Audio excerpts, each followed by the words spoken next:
What's up, everybody, and welcome to episode 7 of the Game Room podcast. I'm your host, Rome, alongside with a special co-host tonight, special guest, Forrest. How you doing tonight, Forrest? No, I am fantastic. How are you? Excellent. I'm doing great, man. Christmas was awesome. How was your Christmas? It was good. Uh good, lots of fun, lots of cool stuff. Very nice, very nice. Well, we're going to talk about our Christmas Day hauls in a second. We also have a pretty fun show tonight. Zelda has been rated. The Xbox acquisition update. We have plenty of those as we usually do, and we're handing out 2022 report cards for the big three. Let's just get right into it. So, Forrest, you have anything you want to share that you got this past weekend for Christmas? I think fun. Oh, yes. So I got I don't know how many of your audience are Kamen Rider fans, but if any of them are, Ayo, what's good? Kamen Rider. It's if you watch it, you know what's up. So I got what is called a CSM, complete selection modification. And basically what this is like every season has a toy belt that they transform with. Think like Power Rangers transforming. And they all have a gimmick. My wife and I recently watched one called O's, Kamen Rider O's, and the gimmick is medals, little core medals. This thing is the highest quality tech. It's got like IRFDI reading and all this stuff. And it's so cool. I had no idea I was getting it, which is rare to not know. As you get older, you kind of know your presence.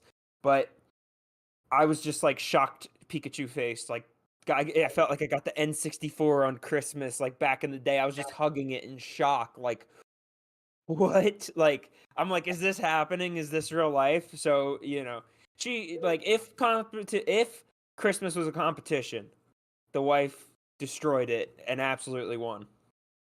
Awesome, awesome. Well, also a quick little note. We're trying something a little different tonight, so I also want to give a shout out to our producer Jeffrey Vegas on the ones and twos tonight. Wanted to give him a little shout out. He may pop his head in here and there, but he's gonna be focusing on making sure we look great, which he does a great job of. All That makes right. it look good. So I'm gonna run through what I got because Yeah, the wife killed it this year. Obviously this our past wives year killed it. they Shout out to really our did. wives. They really did. Um, I had tried to save some money this year, so I didn't buy as much as I usually did. So she kind of actually got me caught up for the year. Minus like one or two things, but like pretty good. So first up, I got Splatoon 3 Oh, for the Switch. Very excited for that. I got Life is Strange, the Arcadia Bay collection. Jeff, I don't okay. know that's coming through. Hang on, slightly gotcha. All right. Which I'm excited for that one. I love the Life is Strange games. I needed the physical copy for that. Um, I got The Last of Us Part 1 for the PS5. Was waiting for that Okay. one. Part 1 came out for the PS5? Yeah, they came out back in September. Is it like rebooted and like just super pretty? Yes, it's Ooh. apparently gorgeous. It's drop dead gorgeous. I can't wait to play this. Ooh. I Yeah. know. Um, then she got me. So the Game Awards, here we go. I got Elden Ring. Hey, Hell yeah. let's Uh, go. God of War Ragnarok, which I'm currently working on the first one. I guess I should. Okay. Yeah, I'm working on the first one. I'm really enjoying it, so I got that ready to go. And then I got the last one I got from the wife was I got Marvel Midnight Suns, Ooh. which I'm really looking forward to playing this one. Kind of up my alley. It's Marvel turn-based combat. It's got card Yeah. mechanics, but apparently it's not that bad. So I'm really looking forward to playing that. Yeah, I'm excited. I want your opinions on Elden Ring when you finish it. Like if you bring me back for the Elden Ring episode.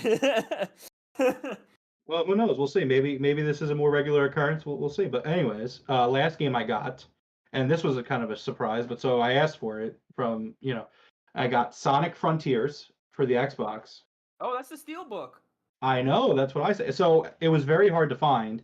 Multiple people tried to get it for me, and they were, it was sold out everywhere, which is really Yeah. surprising. But I was able to, I got this, and it was the steelbook version. It was the last one they had at that store. I was told, so that was cool. And then my last little thing I wanted to show, because this is just really cool, is I got some Pokemon cards. I don't know how well that's coming through on the camera, but it's an evolution set. So it's every Sick. it's Tilt it every down a little. Eevee. Cut the glare. Yeah, Yeah, there you go. all right, thank you. So it's an evolution set, and it's got all the Eevees, and then it's got a bunch of booster packs too. Are the So that boosters was random or are they preset? let's see. I haven't really looked at it yet. You gonna do a pack opening? I don't know if that's my style necessarily. But maybe we'll see. Who knows? You never know. You never know here on YouTube. Anyway, so yeah, I had a pretty great Christmas. I got caught up on games. I think Gotham Knights is like the only one that I still need at this point to get caught up on the year. Yeah, I'm pretty set, so I'm gonna be pretty set moving forward. All right. All right, let's get into some news headlines. So, Forrest, you're new to the show here. Basically, what we do is, we start the show usually with our news rundown. So we're just gonna dive right into it. So first up, The Legend of Zelda: Tears of the Kingdom has been rated by the ESRB. It has been rated E10 plus. Okay. And that is for, I have the listing right here. That is for fantasy, violence, and mild suggestive themes. So, I'm gonna be honest, a little disappointed by the rating. The trailers make it seem like it's gonna be a pretty dark Zelda game. We've talked about on the show, and Forrest, my preferences. My favorite Zelda games are the ones that skew a little bit more dark. I love Twilight Princess and Majora's Mask. Those are my two favorites. And I was kind of hoping that this game was going to get something above an E10. Now, Breath of the Wild was also rated an E10. So we'll see what happens. But, I was hoping for something a little bit darker, personally. Well, it's probably just for innuendos, essentially. Probably like. Sure. Yeah. Like why? Like just for jokes, because that's specific. Like fantasy violence, obviously, that's going to be there. And then like the suggestive language is what they said. That caught my ears. I was like, themes, suggestive themes. Themes. Okay. Yeah. So that makes sense. So, but like, since it's equal to Breath of the Wild, I think it's gonna be just as good. Yeah, I mean, I don't have doubts that it's going to be a great game. We'll see, and that doesn't mean it can't necessarily be dark, but I miss the days of like Twilight Princess getting a T rating. You know what I mean? Mm-hmm. What can you do? Next up, this one's this is more of a movie news, but I thought it was kind of interesting and maybe worth talking about because it can affect, possibly in the future, the games industry. So a federal judge has ruled that movie studios can now be sued for false advertising if they release deceptive movie trailers. This came after Ana de Armas. I don't know that actress. Fans of hers filed a lawsuit after renting the movie called Yesterday because she was in the trailer but did not appear in the movie. So again, it's not gaming related now, but Forrest, do you think that this is something that could affect, these game publishers? They put out these trailers and a lot of times they're not super representative of the game we end up getting.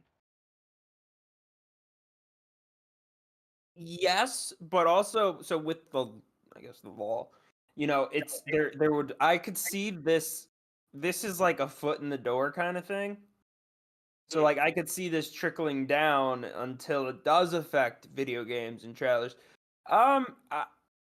As of right now, I don't see anything super horrible with it. Like, but how long until people try and take advantage of it, etc. and so on. But I think we won't see it in the video game sphere for a little bit, but maybe because it's just a matter. Because like what I'm trying to think, like who really did a massive misleading trailer recently? Well, I mean, we could just say Cyberpunk 2077 for starters. So in their defense, their game wasn't done. Yeah, but I mean, they were putting out trailers making it seem like the game was done. I would argue. Yeah, okay. But okay. Yeah, I could see that. I mean, it's more of this is where I'm worried about is somebody will do something like that. where they'll be like, I didn't like the game, so therefore it's false advertising. Like I know, I've been on Twitter long enough to know that is definitely going to be happening. That we will see that in our lifetime. I'm gonna call that now. Predictions 2023. We will see that in our lifetime. Yeah, I mean, so I'm kind of playing devil's advocate here. I actually, how do I want to put this? I've been around games for so long, I can kind of work my way around whether a game's going to be good or not based, even if the trailers are kind of misleading. I like the trailers that kind of fluff up a game. Like I think of the Assassin's Creed trailers, those old CGI trailers they used to put out for every game. There was no more hype trailer than the Assassin's Creed 3 trailer. You know what Oh I yeah, mean? That we were talking about it back in the day. That game was hype. That trailer yeah. was hype. Even 2 and Revelations as Yeah, well. Like one of the what is that song? Iron Kip, I think is the name of the song. Like I yeah, was Iron. so Yeah. hyped for Revelations that I downloaded Iron Kip. I found it, most obscure ass song, and like just blasted it every day. Only because of that trailer. And then when the game came out, the game was good. But like, like I wouldn't so that's where I think they're gonna have to keep fine tuning this ruling. Cause like, no, I want my CGI trailer that gets me hype as hell about Ezio walking through a crowd of people putting on his really cool outfit, honestly, arguably his coolest outfit of all of them. And or like, 3 with Connor. Like, what was that? Revolution? What was that? Imagine Dragons did the song for that. I'm waking up to ash and dust on my brows Yeah. when I my rust. Oh my god, like, dude, so hype. That was hype. That was hype. And it was a pre-rendered CGI trailer. So does that include this? Like, so if it's a pre-rendered CGI trailer, so what? Only gameplay can be used now under this? Like, if you take it to the extreme. So Yeah. I don't want to see this come into the game side because it would. I don't want to see creativity's hands tied. What I do like, and what it's originally, and I think it's currently tended for, is to be like, hey, you kind of took our money, and this is not what you said. Like, and that I feel like that would apply to movies more than video games. Yeah, I definitely agree with you. I don't want to see it come to games, but like kind of like you said, like it seems like the type of thing I'll somebody's going see to it. try and pull. I mean, obviously we'll just have to wait and see what happens with it, but um, let's see. Go over to the chat and check out what's going on. We got the day trading Doge saying false advertising already has pretty standard law set. It's all a boot, the trailer having someone in it and then not being in the movie. Yeah, I mean, so that is the one thing is that like it is kind of a different question because the actress was straight up not in the movie after being in the trailer. So Doge is correct about that. It's the type of thing we just gotta wait and see what happens. I mean, unfortunately, people are people. We actually have this is kind of a teaser for later. We actually do have a crazy lawsuit news headline coming up later. So we will see that people will do dumb stuff to sue. It's pretty silly. Yeah. Um, but yeah, we'll see. All right. Next up, Nintendo Switch Joy-Con drift. The cause has been possibly found, according to a consumer group. Really? Following comes from IGN. They said the Nintendo Switch's Joy-Con drift issue is caused by a fundamental design flaw, according to a UK consumer group. This was originally reported by Eurogamer, a report from which claims that even after just a few months of use, the Joy-Con's plastic circuit boards show significant wear on the joystick slider contact points. This causes the drift, an issue that Nintendo hasn't been able to fully address in the console's 5 years on the market. The report also criticizes Nintendo's returns and refunds policy in relation to Joy-Con drift issues, saying it should provide a refund or compensation plan for anyone who can prove they bought a replacement Joy-Con since the Switch's launch in 2017. Nintendo has disagreed that the issue is so prevalent, however, saying in response to the survey that only a small number of controllers are affected, and it's improved the design several times since launch. The percentage of Joy-Con controllers that have been reported as experiencing issues with the analog stick in the past is small, and we've been making continuous improvements to the Joy-Con analog stick since 2017, Nintendo said. They also go on to say they expect their hardware to perform as designed, and if anything falls short of this goal, they always encourage consumers to contact Nintendo customer support, who will be happy to openly and leniently resolve any consumer issues related to the Joy-Con controller analog sticks. Forrest, have you had any Joy-Con drift issues? Funny you mentioned that. Yeah, yeah. My currently the one I use on my handheld is so I was playing Pokemon this morning I actually used my Joy-Con drift to catch eggs. I'm not even joking. Like I noticed my trainer started walking on his own, and I was like, all right, whatever. I just gave him a bunch of eggs and I let him walk. And then I walked away, and I came back and I had a bunch of Charmanders. Jeez. Well, Improvise, adapt, overcome. I'm glad you're putting it to good use. But yes, I do have Joy-Con drift on my what was it, the left red one. Yeah. So I mean, me personally, I've been lucky. I haven't experienced any Joy-Con drift, nor has the wife's Switch. So we're pretty lucky on that aspect. But admittedly, I use my Pro controller for like 99% of my Nintendo Switch gaming. So, I don't have a lot of use on it. So I don't want to 100% say that wouldn't be an issue. But this was yeah, I mean, this is like one of the biggest negative Nintendo stories that has gone through the past few years. I mean, Nintendo has generally killed it in the Switch generation, but this Joy-Con drift issue has just continued year after year at this point. It's kind of baffling that they haven't really tackled it more head on, to be honest. Well, with them, so like the reason the Switch is, the way the Switch is because of the plastic that they use. So it seems that it's the plastic they're using. If the consumer report is correct, that would be the cause. So yes, they're right about it being a fundamental thing. So it's like, has Nintendo tried switching plastic? Do we have reports of them trying a different plastic, or is this the only plastic that exists that will work? You know?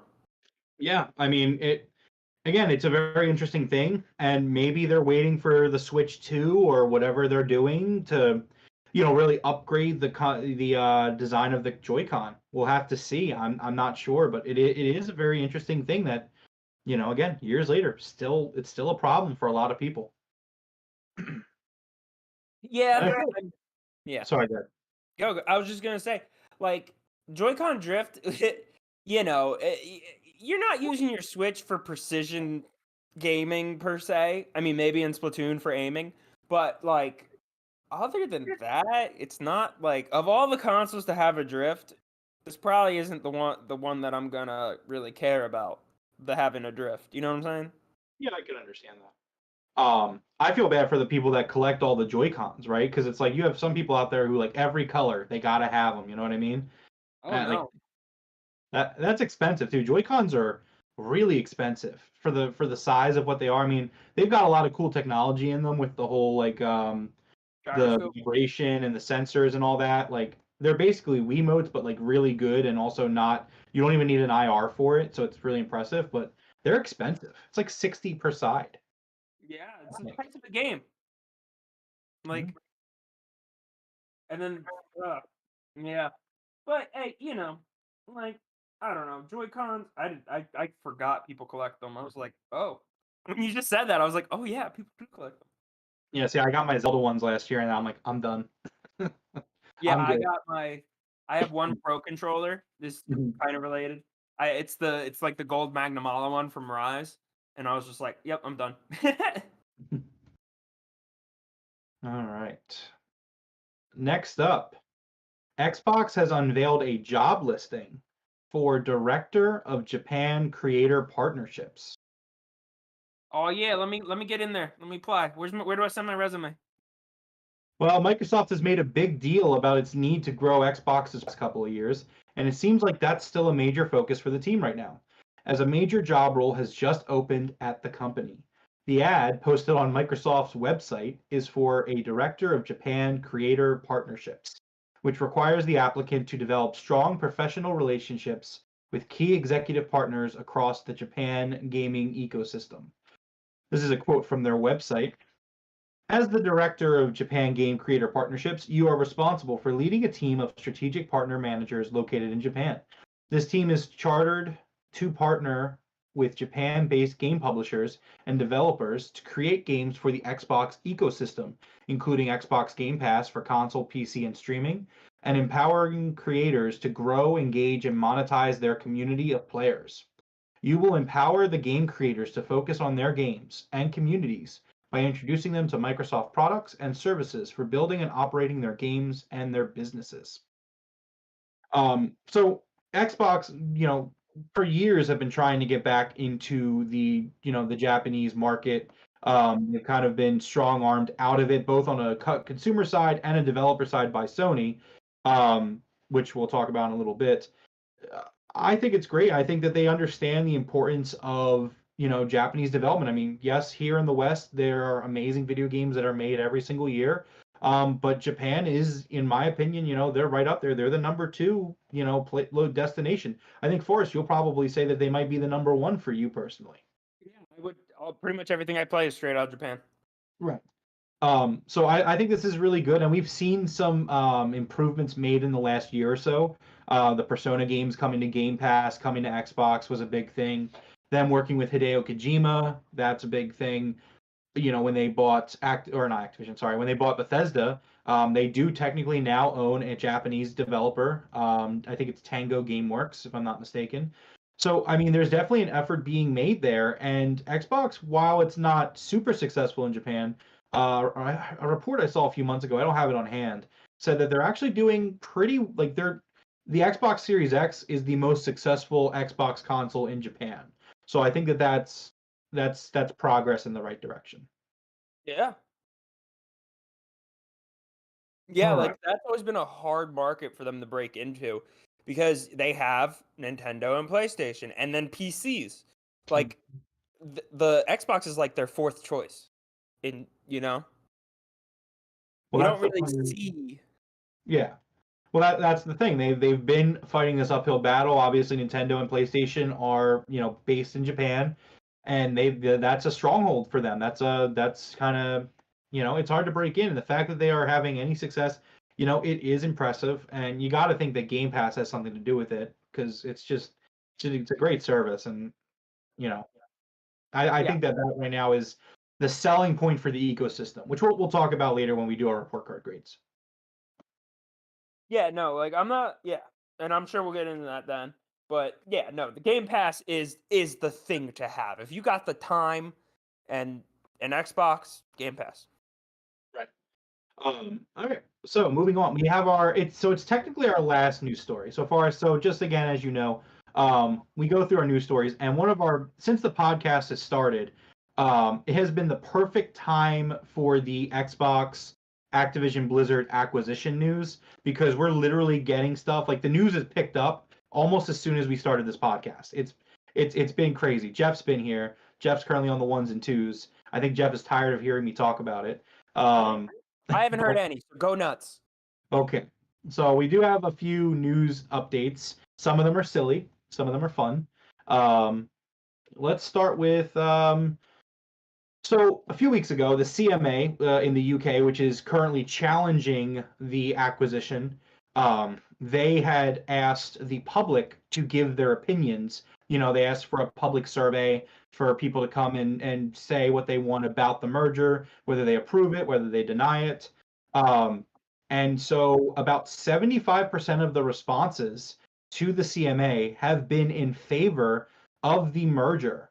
They were quoted in saying, "We invited responses from the public. Of the 2,100 emails that we reviewed, around three-quarters were broadly in favor of the merger." Um, so this is, the first step in this story update for today, where the CMA was arguing that consumers, find this deal to be bad for them, where the counter argument's been really it's just kind of Sony over in the corner saying it's bad for everybody, but not really showing why it's bad for anyone in a way that makes sense, at least in my opinion. Um, so Forrest, what are your views on the Activision Blizzard acquisition? So your first episode on the show here. We've talked about it a lot. Xbox has made it clear that they are not trying to make their games exclusive to Xbox. They've already signed a 10-year deal with Nintendo to bring Call of Duty to Nintendo platforms. They've offered Sony the same deal. Sony has declined the deal, or at least not answered the deal. Xbox has said we'll even let you put it on PlayStation Plus. We're not trying to restrict. We're trying to strengthen our services and our portfolio. So, what are your thoughts on this? Do you want to see the Activision Blizzard deal go through, or do you not? Or are you 50-50? Where are you at with it? Yeah, go through. Screw it. Like, who cares? All these companies are kind of getting together anyway. Might as well. Like, 9 times out of 10, we get better games out of it. Like, when was the last time there was a Call of Duty that really broke through the mainstream? That's not just the next Call of Duty, Like, so, and Blizzard. Is it Activision buying Blizzard or Blizzard's buying Activision? No, so it's Xbox buying Activision Blizzard. So Activision bought Blizzard a long time ago. I want to say it's like 20 years ago. So to break it down for you, so Xbox is buying Activision, which also is Blizzard, and it's also King, which is a mobile developer, which is actually the developer of Candy Crush. And Xbox has made it very clear that they're really interested in the mobile market. So this acquisition it's about all of it, but people are underselling the King part of it, according to Xbox. Yeah, they're like, nah, we bought it for King. Like, no, I think it's good. I don't see why not. Like, I think I like boxes for creativity. This is gonna sound weird. Follow me on this train of thought. I like boxes for creativity so that you know where your box is, so that you can then break out of the box. Like, I'm not saying stay in the box. I just like that there are boxes. I get And what you're saying. like, and it's like it cultivates very interesting stuff. I mean, we won't really know until we actually get some games from this merger. I say it's good. I say go for it. Xbox, hey, pop off, King. They clearly just want to make mobile games. But also, like, no, that's good because I want to see better Blizzard games. Like, Blizzard's a mess right now. Activision, also not, but, like, Remember when we were hanging out earlier this year and we were joking about the Cosby Room and you didn't know about it and I told you about it and you were like, oh. yeah. No, I mean, so like for me, I've said it before, and I think that the acquisition is really good. Activision is a terrible company. They harass their workers. It's not a good workplace. One of the biggest things that Xbox has done well, and we're going to talk about what they haven't done well, but something that they've done very well is changing their culture. So when Phil Spencer took over, halfway through the Xbox One generation, he started shifting the culture there at Xbox, where again the philosophy has changed. Xbox doesn't have the same ideals as PlayStation at this point. Xbox wants to get as many people in the door as possible, even if it's a cheaper option, even if they lose out on some money. They want to get people in the ecosystem because that's the best way to retain customers. And then on the flip side, they've made it very clear. We've seen a lot of delays from them. That's because they aren't pushing these games out the door. They want to put out good games, and they want their developers to have a good work balance and not be dying. It's just crunch is real, and they don't seem to push it very often. And I just think that Jeff and I were talking the other week on the podcast, and Purple, his wife, she's like they met on WoW, and they don't play Blizzard games anymore because of how bad the company is. Like when you have a life-changing franchise like that would be like if I was just like, you know what, I'm not playing The Legend of Zelda anymore. I'm done. Like that's crazy.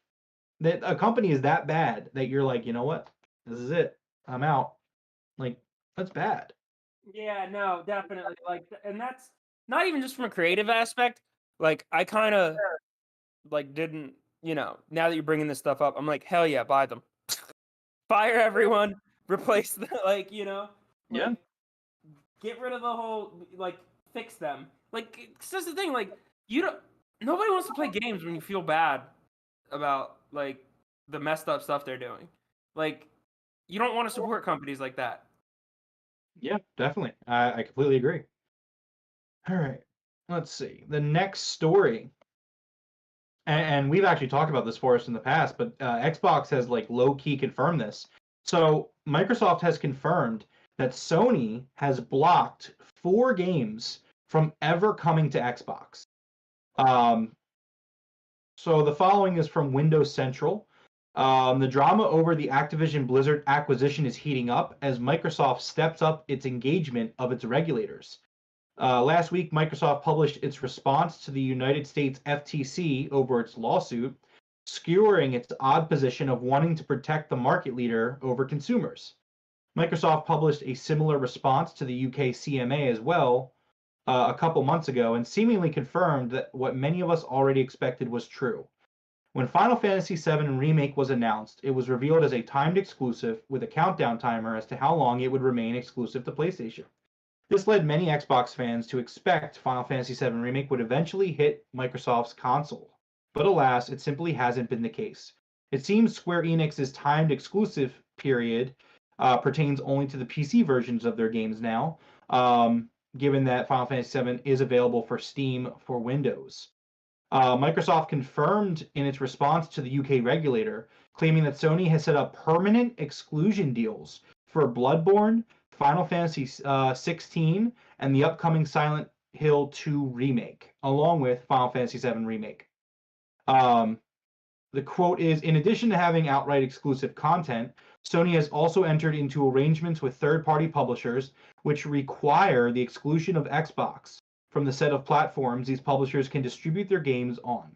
Some prominent examples of these agreements include Final Fantasy VII Remake, Bloodborne, the upcoming Final Fantasy 16, and the recently announced Silent Hill 2 Remastered.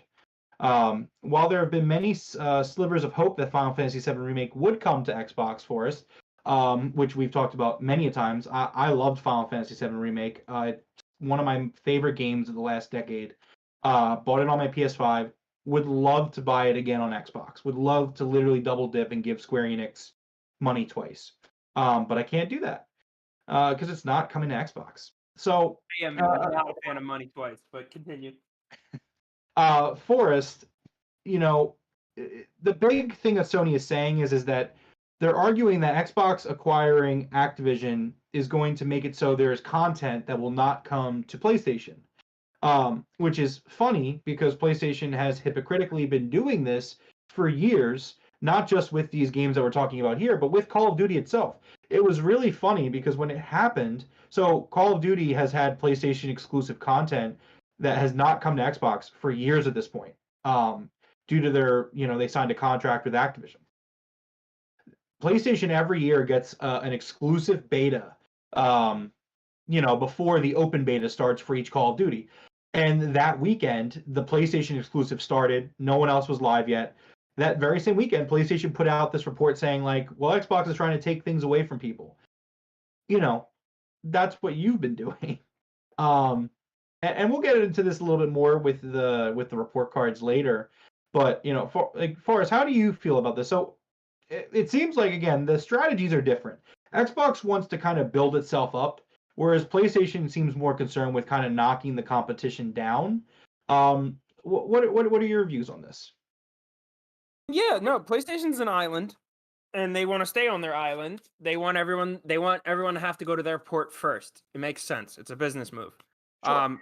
Most businesses dominated by greed. Thus, it's a greed move. So, it's not. They're like, oh, it's about the players and this and that. No, it's not. It's about who's gonna make money first. Cause you're like, oh, anyway. But yeah, so it's about who will make money first, essentially. I disagree, with Sony's take on this. They're in the they literally did the same thing to Xbox, and they continue to do it to Xbox, and now they're whining because Xbox has an opportunity to do it, right? But they're even saying no, we're not you. We're not going to do it. Yeah, it's been a ridiculous story. To be honest, it's blown me away. And again, I don't want to get too much into the topic of the show, which is the report cards. So we'll get into that later. But I do have thoughts. Let's see. You're like, I got receipts. So Microsoft. So Forrest, here's a funny thing in case you didn't know. So as I said, the UK CMA challenged the acquisition, and then the FTC here in the States challenged it and actually sued them, but not in the federal court, in like their private courts, which is like weird because even if they win in their private courts, that doesn't mean the acquisition won't go through. But so the FTC sues them, and they say the whole basis of FTC suing Xbox or Microsoft is that like, oh well, they bought Bethesda and then they made games exclusive to Bethesda. um Now the CMA, who's also challenged Microsoft, actually stepped in and destroyed the FTC's case. They came in and they said a few weeks back that, like, actually Xbox never said that Bethesda games weren't going to be exclusive. They've done exactly what they've said they were going to do with the Bethesda acquisition. um so it's kind of hilarious that these two regulators who are both challenging Microsoft, like, they kind of like knocked each other off course here. And the FTC has been pretty much ridiculed in a lot of areas in the gaming landscape for this. But Microsoft has also responded to the FTC's lawsuit. The following is from The Verge. Microsoft has filed its response to the lawsuit filed by the FTC to block the company's acquisition of Activision Blizzard. It's a 37-page document, which we're not going to read the whole 37 pages. Do it. Speed run. No. Any percent. Read the whole thing. No. So it does admit, for the first thing that Xbox says is that it does admit that 3 games are coming exclusively to Xbox in the future. How dare they? Yeah, right. Because they're trying to be transparent. Xbox has done a lot to try to be transparent. And they said that the games aren't named to the public, but people are assuming it's going to be the Elder Scrolls 6, which will be coming out in a few years. That's always been exclusive, though. Yeah, well, yeah, it's been around, but it has primarily been an Xbox franchise, except for Skyrim and, I wonder, was Oblivion on the PS3? Producer Jeff, can you Google search the Elder Scrolls Oblivion and tell me if it was on PlayStation consoles? I would really appreciate that, sir. But apart from that, I mean, it's generally been an Xbox franchise. Other people are trying to figure out what the other games are. Some people think it's just the ones that are already announced, Starfield and Redfall. But we'll see. But anyways, the FTC, let's see, lost my spot. Microsoft's filing pushed back against the FTC's concern in general and also addressed the regulator's specific arguments. It contains a lot of trademark self-denigration that Microsoft has become famous for in recent months. They have kind of downplayed themselves, which they kind of have to make it, I don't know, to be as transparent as possible. In its complaint, the FTC argued that acquiring Activision Blizzard would enable Microsoft to suppress competitors to its Xbox gaming consoles, its rapidly growing subscription content, and cloud gaming business. In a statement to The Verge, Activision's CEO Bobby Kotick argued for the deal to go through, saying there is no sensible, legitimate reason for our transaction to be prevented from closing. Our industry has enormous competition and few barriers to entry. We have seen more devices than ever before, enabling players a wide range of choices to play games, engines, and tools are freely available to developers large and small. The breadth of distribution options for games has never been more widespread. We believe we will prevail on the merits of this case.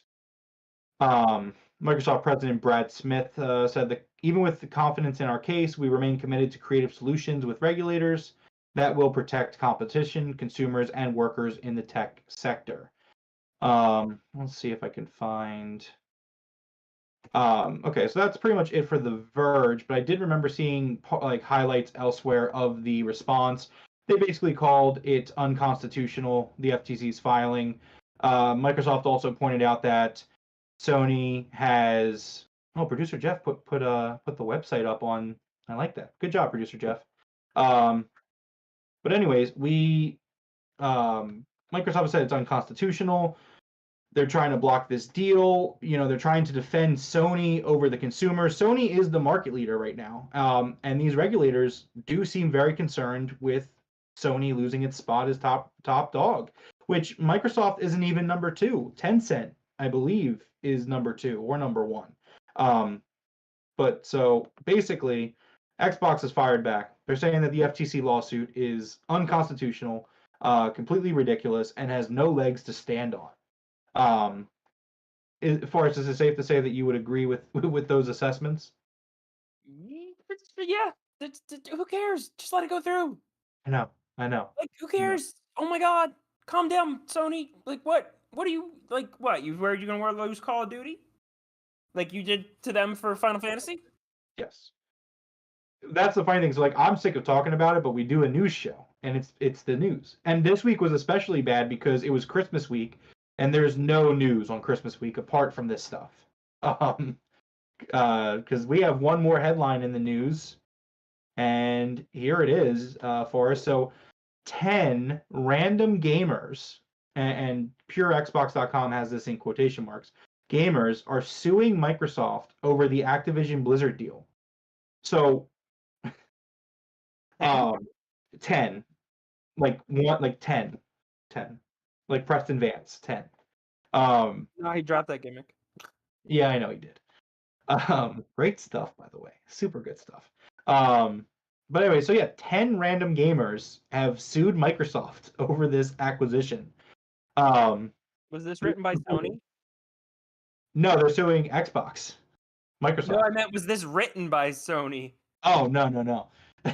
10 Xbox gamers band together to sue Xbox over this deal. Like, shut up. So this was highlighted by Bloomberg last week. A group of video gamers, that's Bloomberg's quote, video gamers, have decided to file a federal antitrust lawsuit against Microsoft's attempt to acquire Activision Blizzard. I've said that sentence, or variations of that sentence, 100 times in the last month. There are 10 plaintiffs in all, many of which state they are PlayStation, PC, and or Nintendo Switch owners, with a few of them mentioning they currently play on Xbox as well. Similar to Sony's complaints about the acquisition, the suit advises that if the deal goes ahead, it could be detrimental in many ways to the gaming industry. The plaintiffs state if Microsoft's proposed acquisition of Activision Blizzard is allowed to proceed, the video game industry may lose substantial competition. And Microsoft may have far outsized market power with the ability to foreclose rivals, limit output, reduce consumer choice, raise prices, and further inhibit competition. Raising prices for us, that's a very interesting thing considering that Sony this past year raised the prices of their console in almost every market. But apparently, if Microsoft does the same thing, it's bad. It's real bad. They're so bad. They're so bad. They're such bad boys and girls. How dare? So Bloomberg says that this is a 45-page document. Again, no, not doing it. Absolutely not doing it. The plaintiffs aren't playing around here, but Microsoft doesn't seem overly concerned, repeating to Bloomberg this week that the acquisition will be beneficial for everyone. Microsoft commented on this.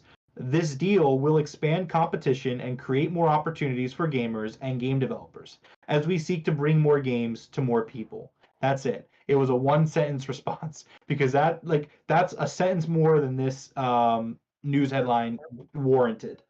So that's it. 10 gamers, 10 video gamers are suing Microsoft. I would like to meet these 10 video gamers. I'm sure we can. There's only 10 of them. Wouldn't take that long. I would love to meet them. Listen, all right. If you're one of the 10 video gamers who have sued Microsoft, hit us up. We want you on the show. I know you're in the middle of a lawsuit, but please come on the show and tell us your case. I would love to talk to you. Please, we would love to. Let's see. Producer Jeff. He says that Oblivion was an Xbox 360 launch title released in March 2006. Thank you, Producer Jeff. I appreciate it. So yeah, it's pretty much been an Xbox franchise except for Skyrim. So, okay, good to know. All right, well, Forrest, the next part of the show is usually the game releases of the week where we kind of run down what's coming out this week. However, there are literally no releases this week because Christmas has already passed. Yeah, they already released them. All the games are already out. And there's actually I mean, January starts up, and I have to look at January. But yeah, no, nothing else coming out this year. We're done. So we are going to move into our topic of the show, which is report cards, 2022 report cards for Nintendo, Xbox, and PlayStation. I have made a list of all of the first party / exclusive games, some headlines from each company. We're going to go through them. We're going to talk about them, what we liked, what we didn't like, and then we're going to give grades. I've already written my grades down on my notes. You're more than welcome to give your grades as we go. Are you ready, Forrest? Always. All right. Well, let's start with Nintendo. So Nintendo had a really good year in terms of game releases. Looking at my notes, they had a big release almost every month this year, which was really awesome to see. So in January, and now I know you didn't like this one, but in January we got Pokemon Legends Arceus or Arceus. It's one of the two. I know you didn't like it because you couldn't Nuzlocke it. I get it. I do. But a lot of people like this game, myself included. I thought that this was just such a really awesome experiment in the Pokemon world. Um, and like much like its predecessor later in the year, is it the most technically sound game? Absolutely not. But phenomenal video game in my opinion. In Yeah. March. Oh, sorry. Go ahead. Go ahead. No, go ahead. You keep going. No. You can give thoughts on the games as we go. Legends Arceus is not. It's not because I can't Nuzlocke it. There's more reasons. I'll get into it. It is actively going to lower my grade of Nintendo. Okay. Well, let's see then. In March, we got two third-party exclusives. We got Triangle Strategy, which was the next game in. It was kind of like the next game in the Octopath Traveler, not franchise, but in the same vein, the 2D HD style. I haven't played this one yet, but I have it. I really like. It looks really good, and the reviews are pretty good. It's definitely my kind of game. It's a turn-based strategy tactics kind of game. Um, and then in March, we also got Chocobo GP, a Final Fantasy kart racer, which was exclusive to Switch. Didn't I? Wasn't that like really good? I heard for a kart racer. Honestly, it kind of flew under my radar. I remember seeing like the trailers for it, but I didn't hear much about it after it came out. I think it was because it got a digital only launch too, which that always kind of flies under my radar. Like it's like okay, there's no physical copy. Okay. Yeah. But Also in March, we got the absolutely incredible Kirby and the Forgotten Lands. This is the best Kirby game, in my opinion. I love this game so much. I don't know if you've played it, but it was very good. Um, in April, we got Nintendo Switch Sports, the spiritual successor to Wii Sports. That Um, was fun. it was fun. I didn't It actually was play fun it. having it back. Did you play it? Yeah, I have it. I Oh, own you it. have it. Oh, okay. Cool. Yeah, no, we played it. I played it on stream. It was a lot of fun. The Kenpo or whatever, I think it's Kenpo, but it's like the thing with the stick. That's a lot of fun. I do miss the boxing, but the Kenpo was pretty fun. Volleyball is a mess though. Like, I don't know. Some of the games miss, but like it kept bowling. Bowling still slaps. And it's weird though because it's all online. So, but yeah, no, it was good. Okay. That's a fun little April release. Um, Yeah. Just as it's in getting June, warmer, perfect timing. yeah. In June, we got Mario Strikers Battle League, the soccer or football. It's soccer. I'm sorry, I'm American. It's soccer. Um, new Mario soccer game, which was I heard good things about it. I did not pick this one up, unfortunately. And then we also got that month Fire Emblem Warriors Three Hopes, which is the next line in that Nintendo Dynasty game partnership. Really enjoyed this game actually. As somebody who really loves Fire Emblem and loved the Three Houses game and all the characters in that game, this was a really fun game that I spent a good amount of time on over the summer. In July, we got Live Alive, which we've talked about it a few times for us. I think that might be one of my favorite games this year, if not my favorite game this year. Just an absolutely incredible game. that unfortunately was overshadowed, in my opinion, by what came out later that month. In late July, we got Xenoblade Chronicles 3. I think Nintendo kind of didn't get the memo that usually summer is your slow season, because what a month for RPG gamers on the Switch. These two games are absolutely incredible. I haven't played Xenoblade 3 yet, but it was nominated for Game of the Year this year at the Game Awards. But I can personally say Live Alive is a high recommendation, 10 out of 10 game for me. Did you end up playing Live Alive? Because I know we talked about it. I did not. I think I watched somebody play it. Okay.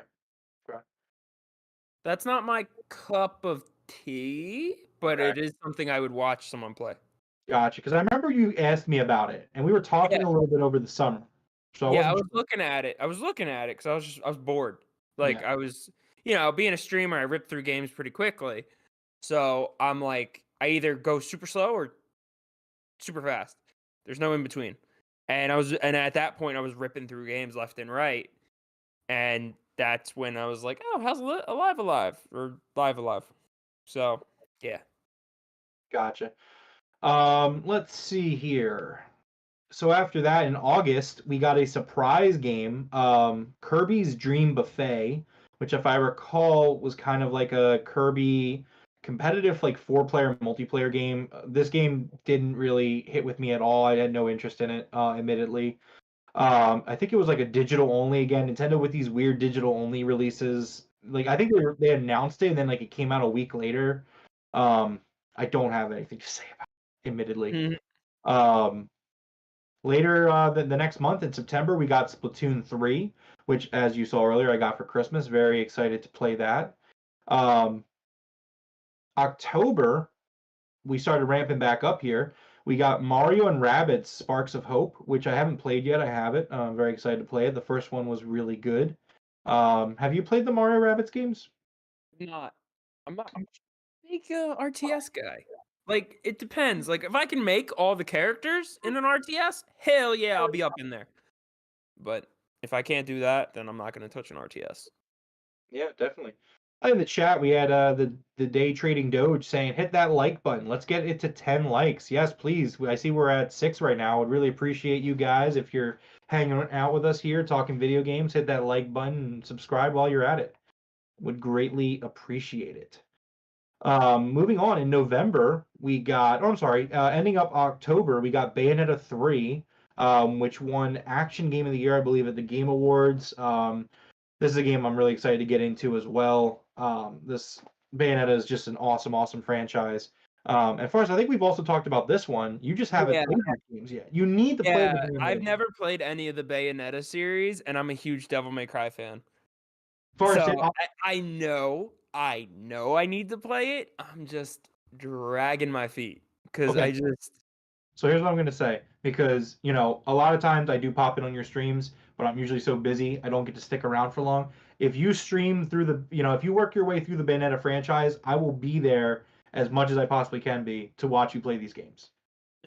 okay, I okay. will. I really think you'll love these games. Like, these are forest ass games, if that makes sense. Like, Hype. yeah, you could say like there are games like you could tell me like this is a Rome ass game. Like this is a game that Rome would fucking love and live in for a month. Like I Yeah. really feel pretty confident that you would love the Bayonetta games. I know I would as well. I'm just like I don't know what it is. It's just because I just won't play it. I guess. I don't I'm know. just I even own the first one. It's right there. I It's know. downloaded and everything. I just need to press play. I got Yeah, it for like $3. Like I know. I know. All right. So then the last releases of the year for Nintendo this past month in November finished out with Harvestella, and Pokemon Scarlet and Violet. Now, again, we talked about Legends Arceus. It was kind of not the most technically sound game. Scarlet and Violet also definitely not free of issues. If you checked out for us the review that I did where I died halfway through, it was great. I speak very highly of Pokemon Scarlet and Violet. I think that they are high nines, just yeah, out of 10. Excellent games. They just need some polish. They just need some expansion on the ideas that they put forward. But Yeah, man. That's Nintendo's release cycle. What are your thoughts on Pokemon Scarlet and Violet? Oh my god, dude! I was literally that was my stream today. I was doing comp. Like I've Mhm. never wanted to do a comp team before. Like the there's some like stuff in this game that goes so under the radar that no one talks about that are like super quality of life. Like the jump in the quality of life, like, yeah, blah blah blah graphics, yeah, blah blah blah glitches, I fell through the level, blah blah blah. Who cares?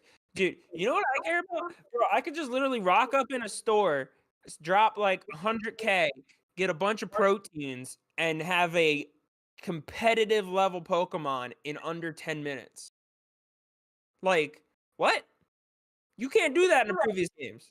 That was and for me, like, okay, so like no, the game itself, fun. Story, fun. I liked all three. I have no issues with the game. I liked everything about it. Very good Nuzlocke. I did a whole Nuzlocke. It's not all out on YouTube yet, but it will be. Also, I'm on YouTube. I don't even know if you knew that. Yeah, I saw your tweet the other day.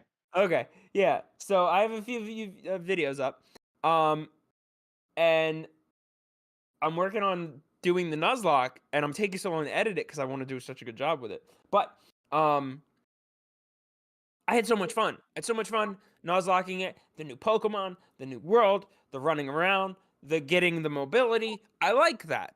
Like, you want to go to get all your mobility first? Hell yeah, go do that. You want to go do all the bases first? Go do that. You want to go do all the gyms first? Go do that too.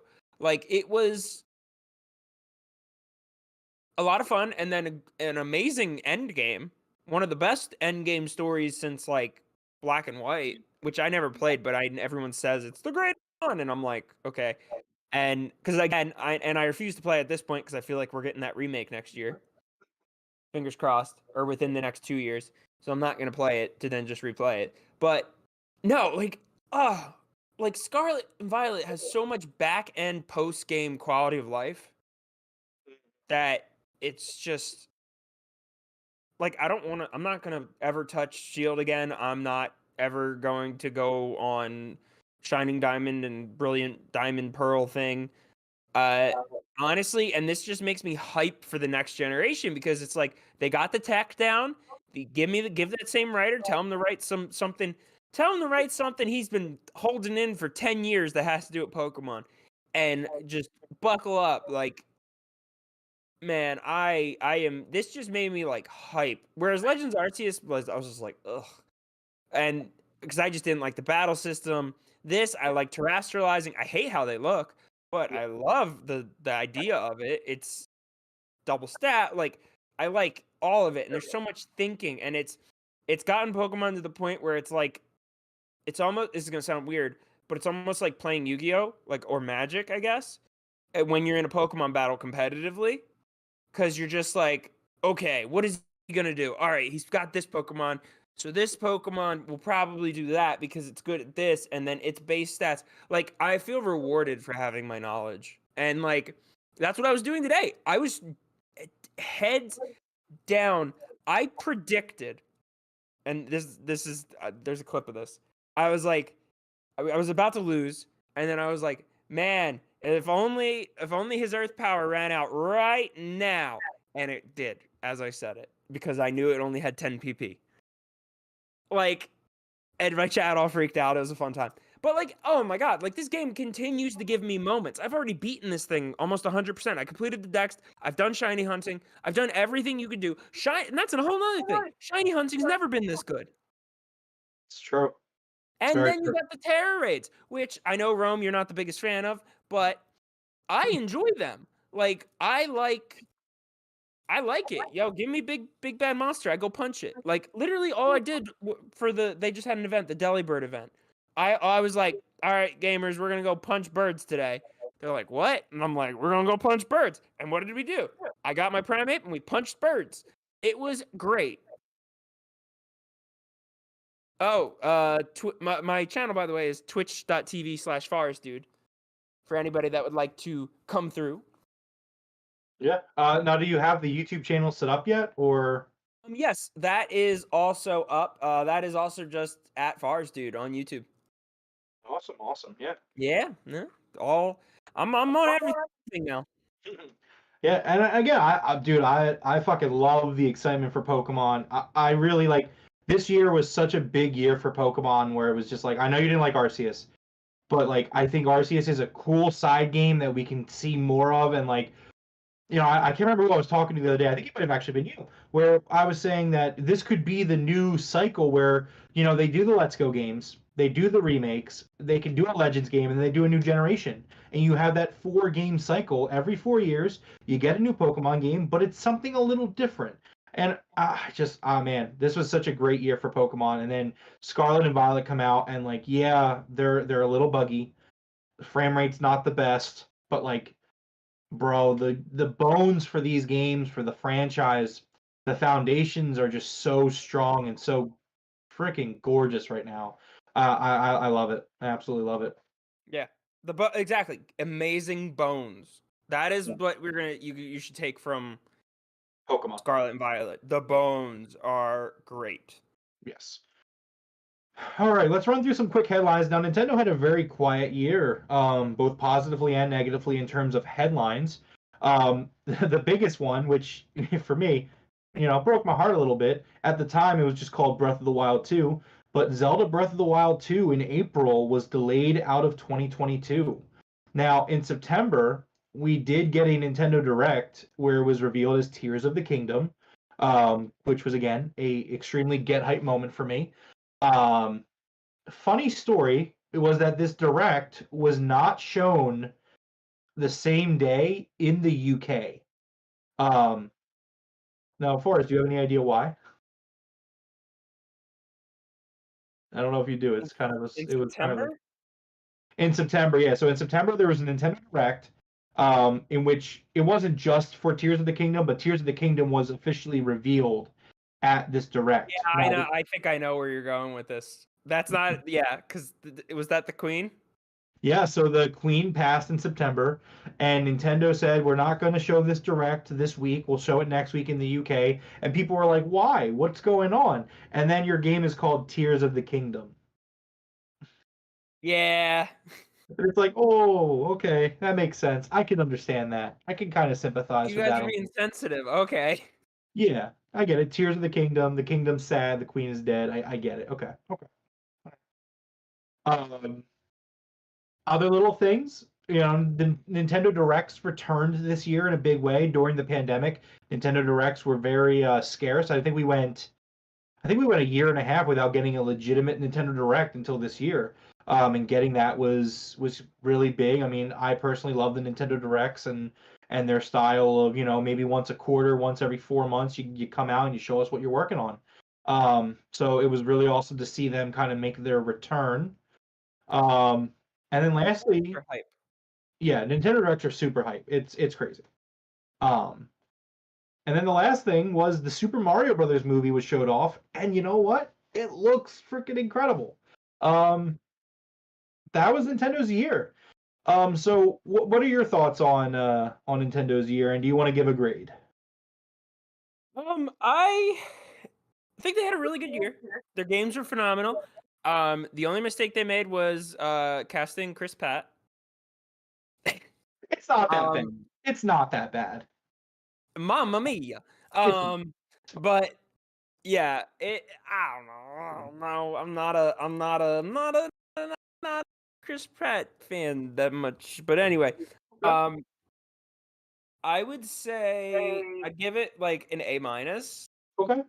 Yeah, like I'd give him an A minus just because Legends Arceus almost gave them an F because I hate Legends Arceus. I don't like the just Legends Arceus in general. I don't want to play Dark Souls in my Pokemon. I don't want to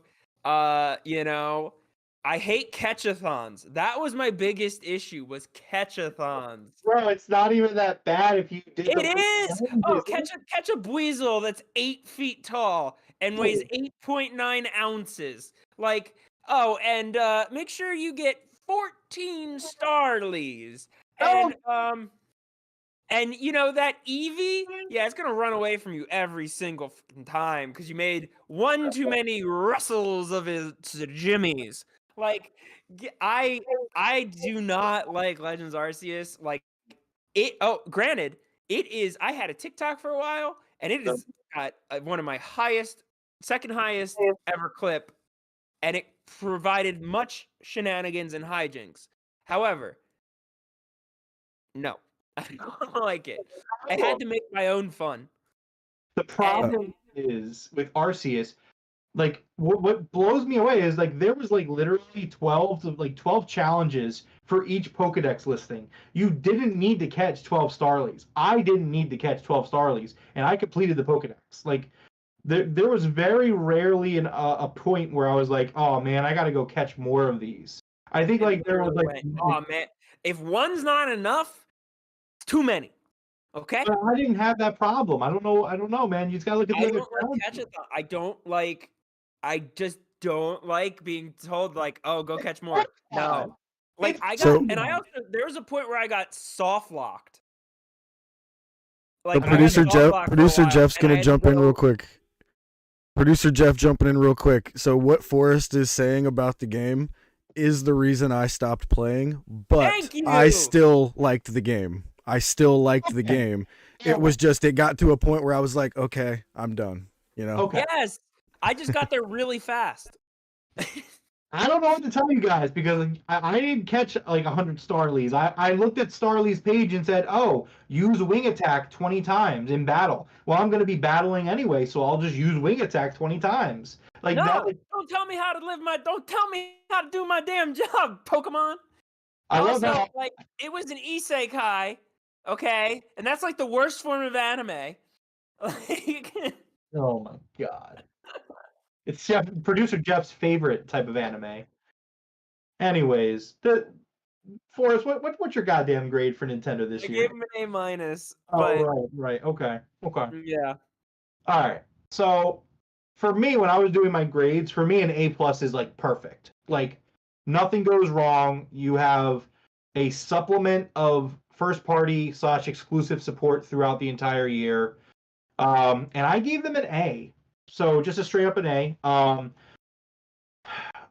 For me, the big thing that really bumps it off A+, and you know, maybe I'm being over dramatic, but you know, it's my grade, was the delay of Tears of the Kingdom. I thought that, you know, I talked to, you know, we talked, you know, mutual friend Dev, we talked to a lot, and I was just like, yeah, it's coming this year. The pandemic slowed it down, but it's coming out 2022. They didn't do a very good job the previous year with the 35th anniversary of Zelda. And I really thought that we were going to get it this year. It being delayed really, really hurt. But that's really my biggest problem with it, or with Nintendo. They had some really just stellar. Like this is a high A. Like again, A+, you got to be perfect. And that as a Zelda diehard, that knocked me down a peg. But you're giving them a 95. Yeah, it's like a 95, 96. Like they're really on the cusp of an A+ here. But I mean, for me personally, the games this year were just incredible. Like I think my Switch was my most played console this year. I feel pretty confident in that. Maybe the end of the year, Modern Warfare 2 took a lot of time, but like in January, I was playing Arceus. In March, I was playing Kirby. Over the summer, I played Fire Emblem and Live Alive and fell in love with those games. And then Pokemon Scarlet and Violet captured me at the end of the year. The NSO service added more N64 games, which I like. I like to see that. And again, Nintendo Directs came back, so I give them an A. I think they were very close to perfection this year. That's just me. Okay. Yeah, I agree with that. Other than Legends Arceus. Bitch. Anyways, let's move on to the next, which is PlayStation. So PlayStation, let's run through the releases for this year. In February, Horizon Forbidden West came out.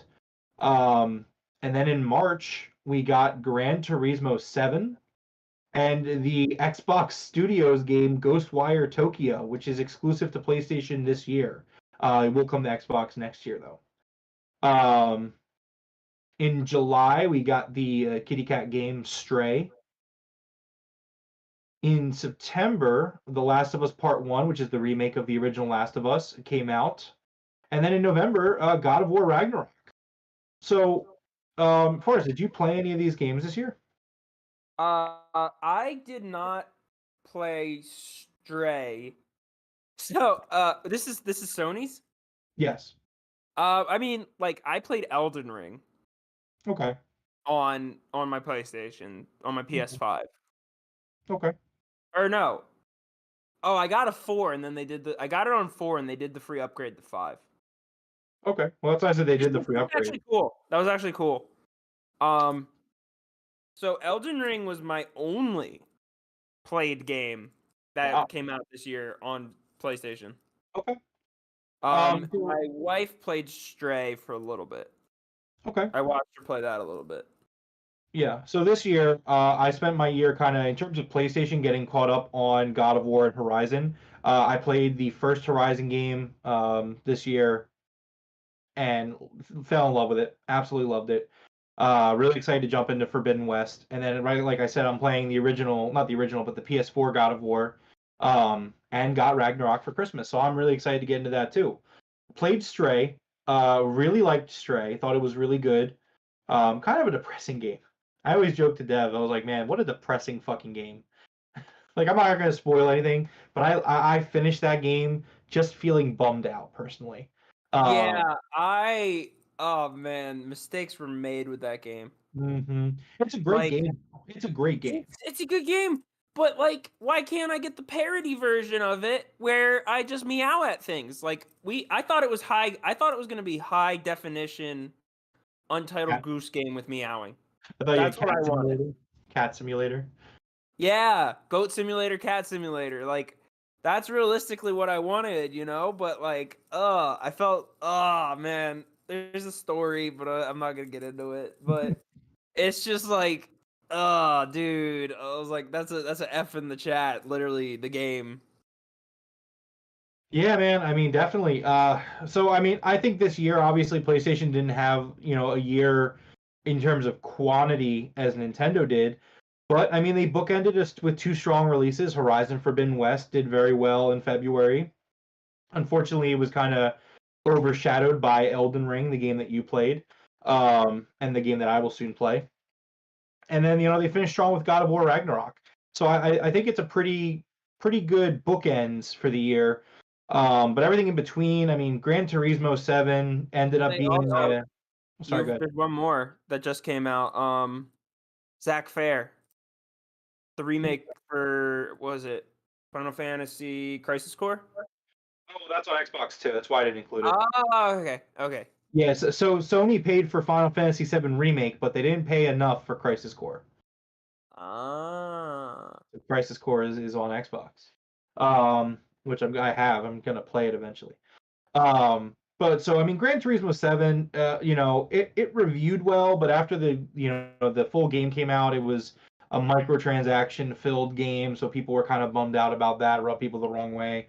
Ghostwire Tokyo was a game that Sony paid for to keep it off Xbox before they bought Bethesda, and then Xbox bought Bethesda, and they're like, okay, you guys can have it for a year, but it's coming to Xbox in a year. So I mean, that's an Xbox Game Studio game. Last of Us Part 1 is just a remake of Last of Us, which, very excited to play it, but that's not the biggest release in terms of if you've been playing on PlayStation all this time, because they re-released it for the PS4 as well. So that was their lineup for the year. Let's get into some headlines, where there's more to talk about in the headlines than there is actually about their games. Sony had a pretty bad year, in my opinion, in terms of everything that they did outside of their games. I think that they made a lot of waves in a negative way, very consumer unfriendly, in my opinion. But let's run through this stuff. So Sony this year revamped their PS Plus service to compete with Game Pass. They added it so it was a 3-tier level system where the more you pay, the more you get. The base tier was for the online play. The middle tier gave you some games, a decent catalog, and then the top tier gave you the same catalog but with some retro games, but not even a super great selection of retro games, in my opinion. I purchased this PS Plus. I got the premium, the top tier, because I wanted to try it. to date this year, the only game I played on the service was Stray. Stray came as a day one release to PS Plus, which was awesome. You know, they were trying to follow the Game Pass formula there. I would like to see them continue it. In my opinion, the PS Plus catalog is largely underwhelming. In a sense that if you were in a coma for 10 years, right?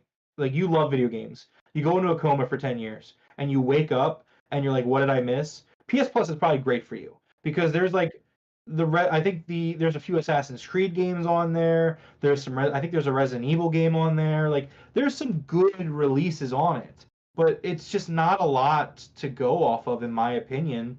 I thought it was a very underwhelming offering. As of right now, I would not resubscribe to the service when my subscription ends, which I think I bought 2 years because I got it on sale because there was an exploit. So I got 2 years of it. But once it runs out, if it doesn't get better next year, I'm probably not going to re-up to it. Yeah, their service is so forgettable that like I am now actually curious if I've been paying for it for months and not realizing I have it. Jeez. Okay. Yeah, I'm like, wait a minute. Yeah, I hope think not. yeah, I hope not either. It's not a very good service in my opinion. I know. So, other than that, Sony also acquired some companies this year. In January, Sony acquired Bungie, the makers of Halo and Destiny. Bungie, however, when they were bought, said that their games must remain multi-platform. This was a good move from Sony. Sony's biggest Achilles in terms of their developers is that they don't have any shooters, and so this was a really good move for them to get Bungie, who makes amazing shooters. In March, they also acquired Haven Studios, which was a studio led by game developer Jade Raymond. Now this studio hasn't made a game yet. Sony has said that they're working on a live service game, which in our next headline, Sony made it very clear this year that they want to make more live service games. Games that you buy it and it doesn't end. It just kind of keeps going. I personally am not a fan of the live service model. I like for a game to come out. I like to pay my 60 or 70, whatever it is now, dollars, get the game, sit down, play the game, experience everything the game has for me. And maybe like 5-6 months down the road, an expansion comes out and I go back to it. But I don't know. I play a lot of different games and I don't want to have to be like, oh, got to go back every week for the new content. I don't know. I guess it's just different strokes for different folks. Not for me. Yeah, I agree with that. I'm not a live service guy. I would say they're paying in the butt to keep up with. They're basically like MMOs. Right. But then there's like, I can't really talk because I'm also a huge Monster Hunter Rise fan, and every time they do a big release, I think if they do it the way that Monster Hunter Rise out this new gimmick, and it's like, okay. And then you go back and you do the gimmick, and then you can go do all the other stuff.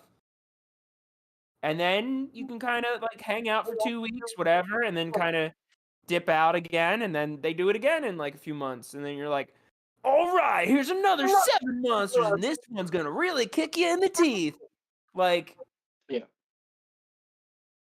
And like and I like that because you can prepare for it. You can just show up the day of and figure out you're not ready.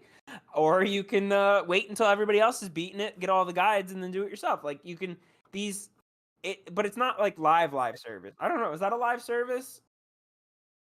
I don't know.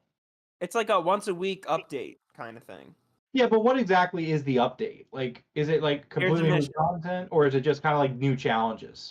Here's a mission. Well, the whole game is mission based, right? Sure. So here's another mission. It's an event. It'll give you an earring. That's a bad example. Because like sometimes they'll be like, all right, here's a whole ass outfit, and you're like, hey. Yeah, that's kind of live servicey. I'm not super into it personally, but again, I mean, people are into different things. Doesn't do it for me. All right, let's go to the chat. TJI just dropped in. TJ just dropped in asking, what's the topic today? TJ, we are going through 2022 and giving our report card grades for Xbox, PlayStation, and Nintendo. What do you think, TJ, about these publishers? So we already talked about Nintendo. Forrest, I believe you gave them an A minus if I'm correct, and I gave them an A. Just an absolute, just great software releases throughout the entire year from Nintendo, and not really bad headlines for them either, except for Zelda Tears of the Kingdom getting delayed. So we both thought very highly of Nintendo in 2022. Yeah, the only misstep for me was Legends Arceus. Yeah, definitely. Existing. Yeah, sure. Well, oh boy. And now we're talking about Sony. We talked about their releases, and now we're kind of going through PlayStation's headlines for the year. Which, so moving on in April, Sony and the company that owns Lego invested $2 billion into Epic Games to support the growth of the metaverse.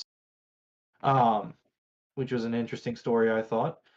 In June, there was the announcement at the Summer's Games Fest of an online Last of Us title, which we don't have any really information on yet, except it's going to be, an online Last of Us game.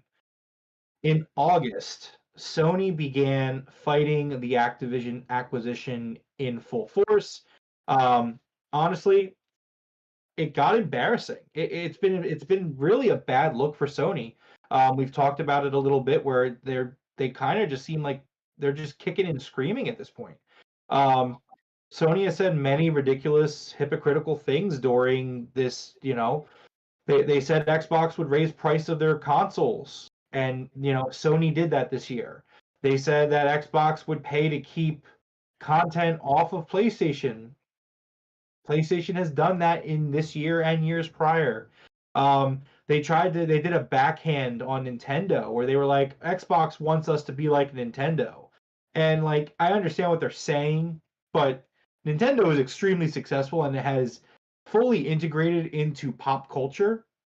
So like, if I'm a game publisher or a game, like whatever, I'm in the games industry, I want to be Nintendo. You know what I mean? Like, it's such a weird thing to say, like, oh man, Nintendo, why would you want to be Nintendo?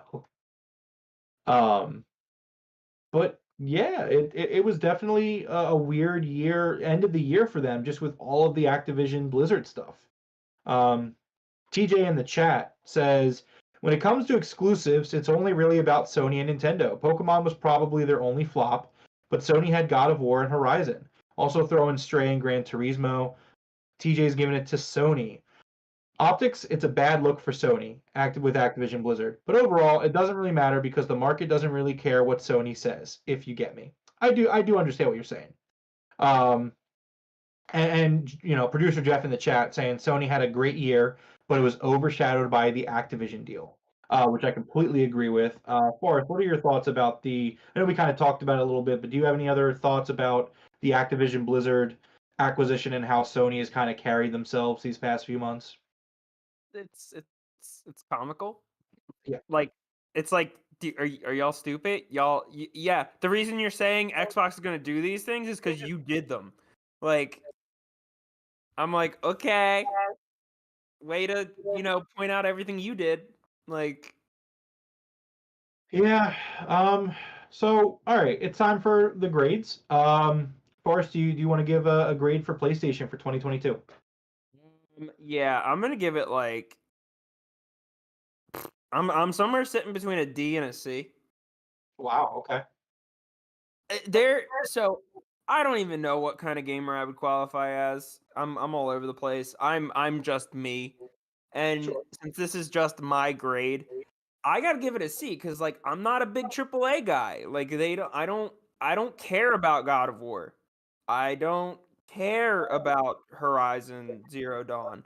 Like, so I guess their exclusives, quote unquote, aren't for me. Like I'm not gonna sit there and play Ragnarok. I'm not gonna sit there and play Horizon Zero Dawn.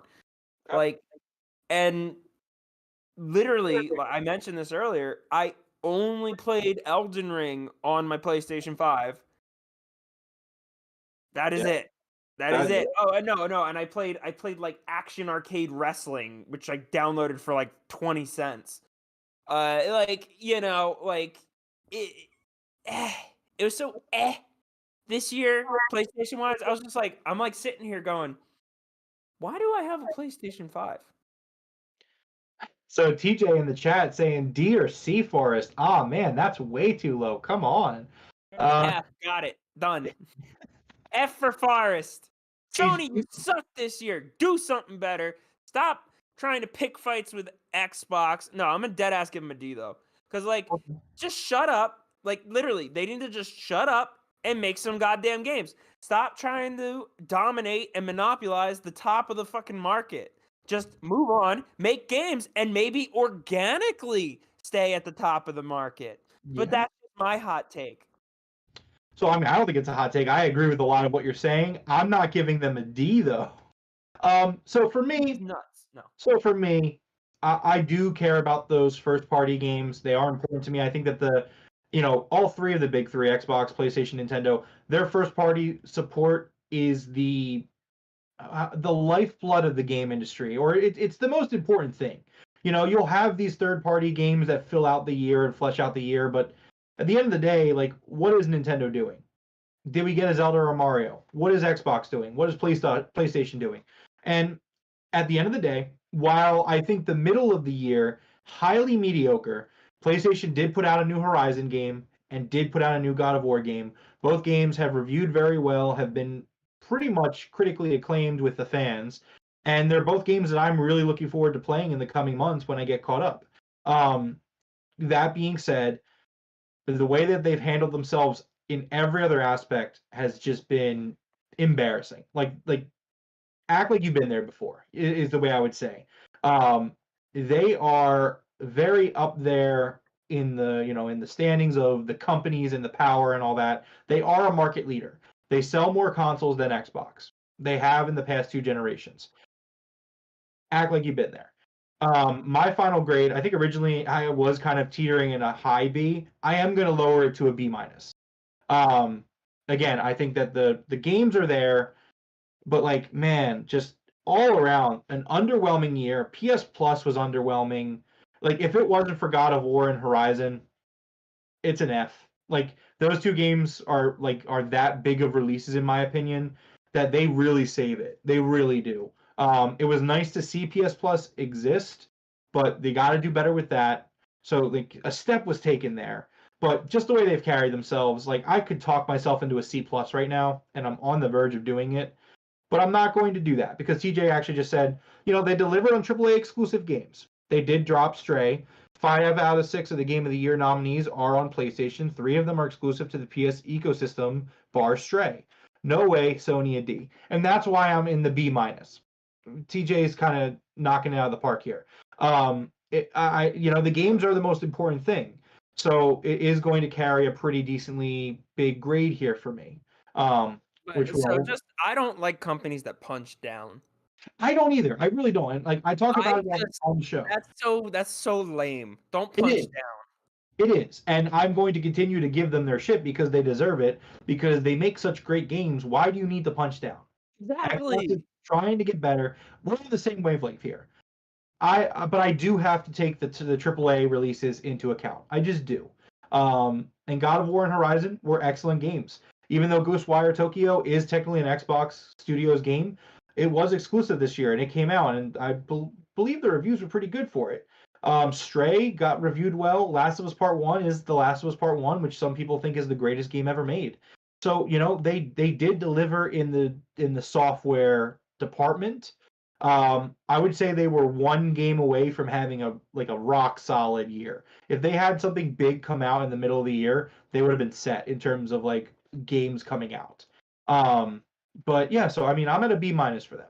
I would like to see in 2023 them knock off the bullshit, because it was exhausting. And that's the other thing with it, is like this optics thing is, it started in August. Like, if I was listening to this all year, I might go lower, but I think B minus is where I'm gonna stick with it.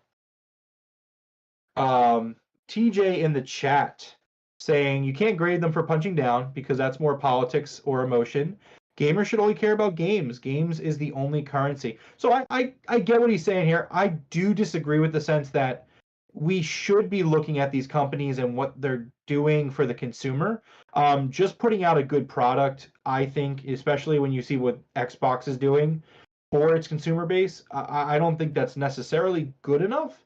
Absolutely put out your great games, but make sure you take care of your customers because, like, you raise your game prices to $70 this year, and Xbox is doing the same thing next year, absolutely. But all those games are going to be on Game Pass, so like, I don't know. I think you gotta. It's a little bit of give and take. It's a little bit of both. You gotta put out the games, like Nintendo, right? Nintendo puts out all these games, and then they keep their nose out of trouble. Like, yes, people have their gripes with Nintendo, like their back catalog not being fully available, stuff like that. But the games matter. But you also gotta kind of make sure you're staying somewhere like Nintendo's neutral, is what I'm trying to say in terms of like companies and how you're treating your consumers. I think Nintendo is neutral. PlayStation is in the negative, and then Xbox is in the positive. That's something that Xbox does really well. But it is what it is. Let's move on to Xbox. So Xbox's release schedule obviously was deeply hampered by delays this year, but they did get some games in July, which again we waited till July. They got As Dusk Falls, which came out. Now again, this was an Xbox publishing group game, so it wasn't developed internally, but it was published by them. This game came to Game Pass, as did all the other games on this list. Dev and I played it. We had a blast with this game. This game was a lot of fun. Kind of like a choose your way adventure type game. Good fun. In August, Immortality came out.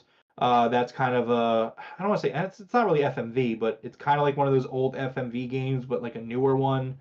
Haven't played it, but really want to. This is also on Game Pass. It was nominated for Game of the Year, I think, at the Game Awards. In September, we got the 1.0 launch of Grounded, which was from Obsidian Games. This was their survival game, kind of like Honey, We Shrunk the Kids. You're super small in a backyard trying to survive type game. In November, we got Somerville and Pentiment. Now, Pentiment was a first-party game, which I believe is showing right now in the B-roll on the video. Now, this game came out, once again, from Obsidian, and it reviewed extremely well. IGN gave it a 10. It's obviously not a super big AAA release, but it's probably this is the best game that Xbox put out in terms of a first party capacity this year. And that's something that, again, it's on Game Pass, and I really want to get to it. Somerville came out the same day and was kind of overshadowed by Pentiment. And then to close out the year in December, we got High on Life, which, while it did not review critically super well, fans have really fallen in love with this game. It's from the creators of Rick and Morty, so a very similar style of humor there. It has recently surpassed Minecraft and Forza Horizon as the most played game on Game Pass. So people are really, really loving High on Life. And so that's the Xbox calendar. I think that what is here is great in terms of quality. However, it has to be said that this year overall is an extremely disappointing year for Xbox fans in terms of releases. I mean, obviously we were expecting Redfall and Starfield this year. Both of those games got delayed to next year. Stalker 2 got delayed, but that was because of Russia invading Ukraine, and it's a Ukrainian team working on it, so don't really want to give them too much shit for that. Obviously, you can't control that type of thing happening. But, you have all these studios, and so Xbox was in a really bad way when Phil Spencer took over, in a sense that they had no first-party developers. They had they had Epic Games making Gears, they had Bungie making Halo, and they had Fable and Horizon both made by their respective teams. Forza being Turn 10. Fable was Peter Molyneux's team, and all those studios closed down except for Turn 10. So Microsoft had to, Phil Spencer, he came in and he started all these studios and he started making games from scratch. And, the Gears of War franchise has been really good in recent years since Phil Spencer took over. And 343 has done okay with Halo. But other than that, a lot of these studios haven't churned out anything yet, except for Obsidian. Obsidian Games has been an excellent developer for them. They are literally keeping Xbox afloat. I would argue that Obsidian is the best purchase that they've made to date. Obviously, Bethesda will pay dividends starting next year, but Obsidian has literally, if you look back at their first party releases the last 2 years, it's been Obsidian, man. Obsidian has just been putting out these games, and they've all been pretty good for the most part. Obsidian does Outer Worlds, right? Yes, Obsidian was Outer Worlds, which was and all New Vegas. Yep. Yes. Yeah. Yes. Yeah. Obsidian, fucking phenomenal developer. One of my favorite developers, hands down. These guys are just constantly working on stuff, and they're putting out good quality product constantly. Did Obsidian do High on Life? No. Producer Jeff, can you tell me the developer name for High on Life, please? Thank you. But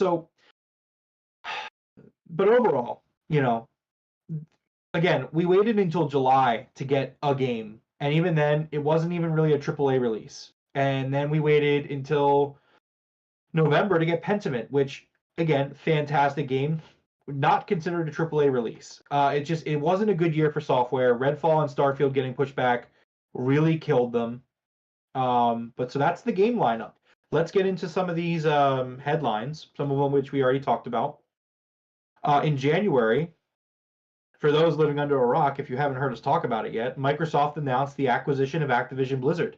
This was the biggest story of the year, hands down, and it gives so much excitement to the future of Xbox. Because again, people look at it from Call of Duty perspective. Personally, I'm excited for Call of Duty to be on Game Pass, but I'm looking at a way broader picture here. We could get a Spyro game. We can get a Crash Bandicoot game. There is so much IP that Activision is sitting on that we can start getting games for. Let's go. Let's get these games out. There's so much excitement with the Activision Blizzard acquisition.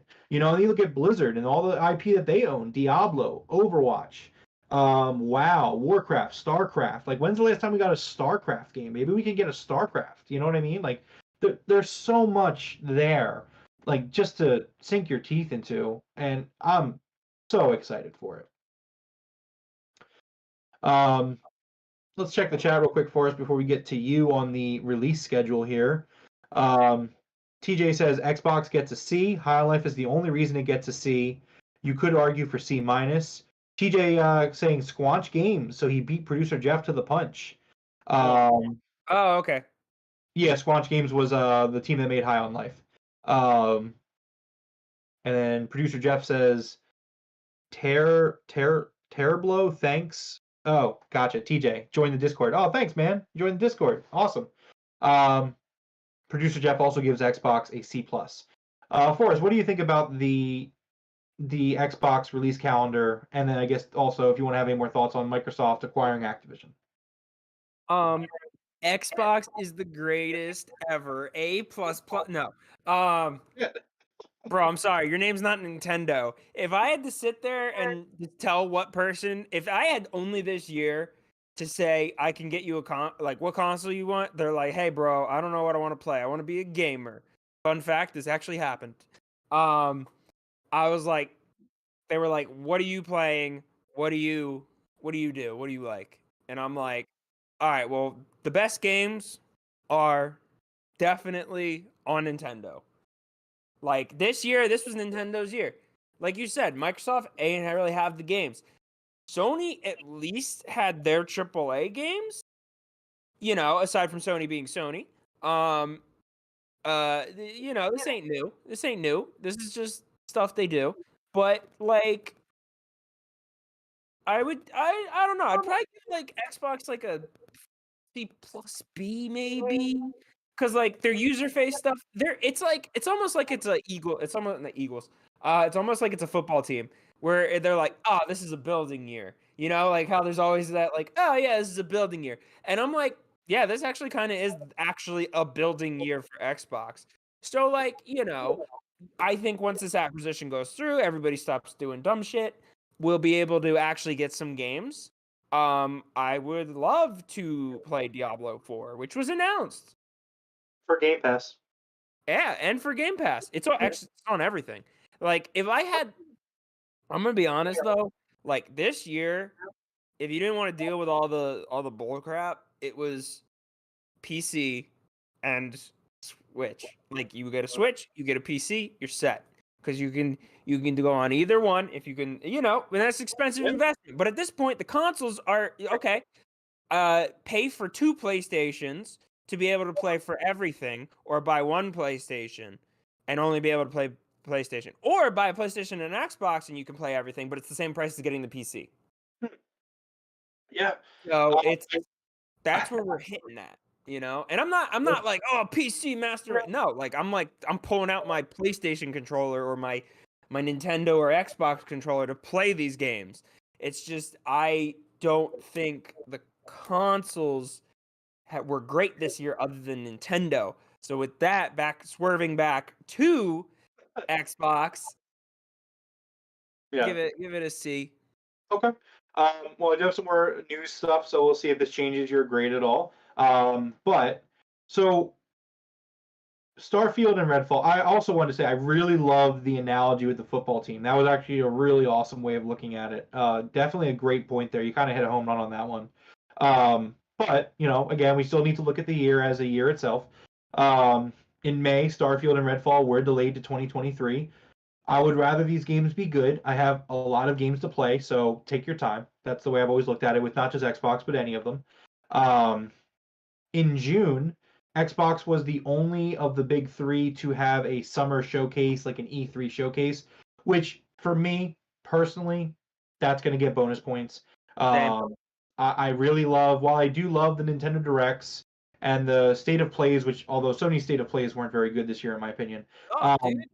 Like, can we segue into that real quick? Like, sure, go ahead. Can I give like a subgrading for like who has the best presentations? Sure.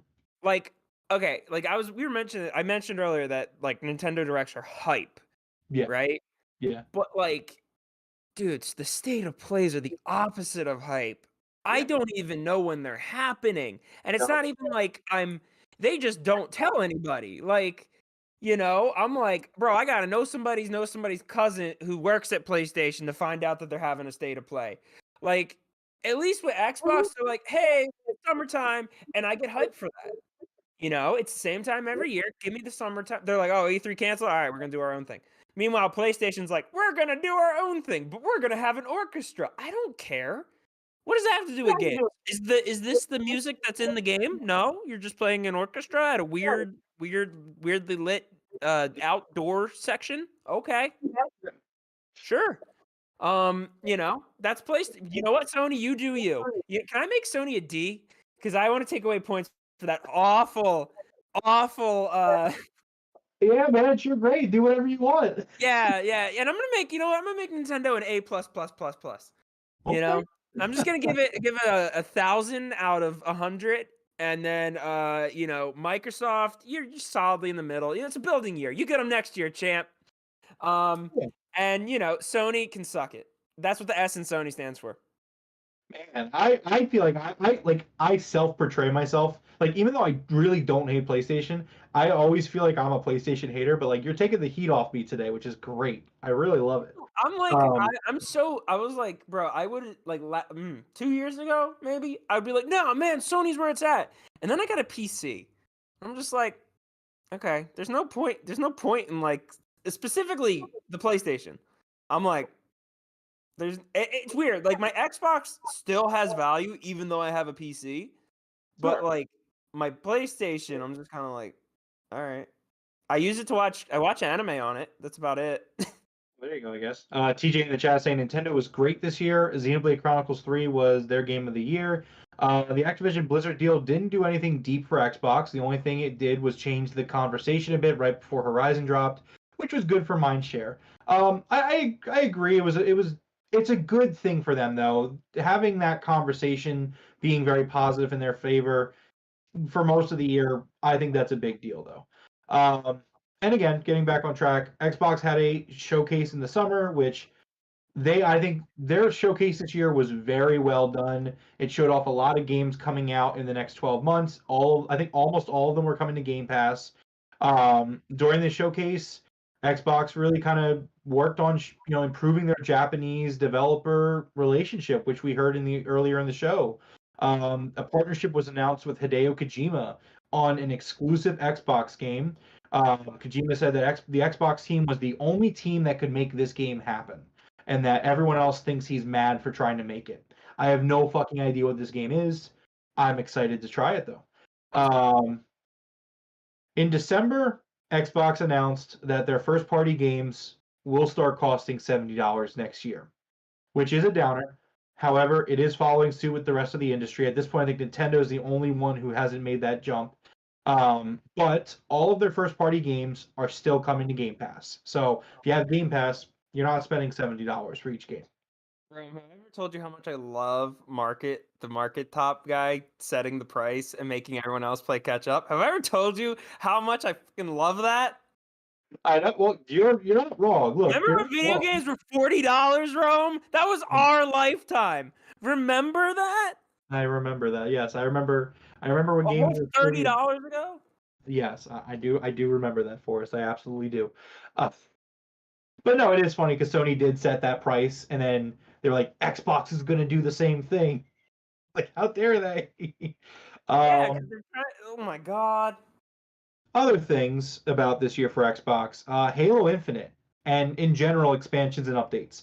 So Halo Infinite had a really rough year this year. There was a whole roadmap laid out from 343 about updates for the game, and those updates were pushed back deeply into the year. Once these updates came out in November-ish, the game was people were very happy. The updates were excellent, but it has to be noted that 343 really dropped the ball in post-launch support for Halo Infinite. Though I'm glad to see it kind of get back in place now. Xbox did a great job with updates and expansions for their games. Forza Horizon 5, apart from Halo, Forza Horizon 5 got their Hot Wheels update this year. Microsoft Flight Simulator got updates throughout the entire year, making the game more inclusive, having a Top Gun and even a Halo update where you could go into space with the brain farting on the aircraft in Halo. Halo fans are going to hate me for that, but brain farting on it. Sea of Thieves continued to be updated regularly, and people really love that game. I really want to sit down, Forrest, with you and Dev and play Sea of Thieves. I'm dying for that, actually. And then, we could be pirates on a boat.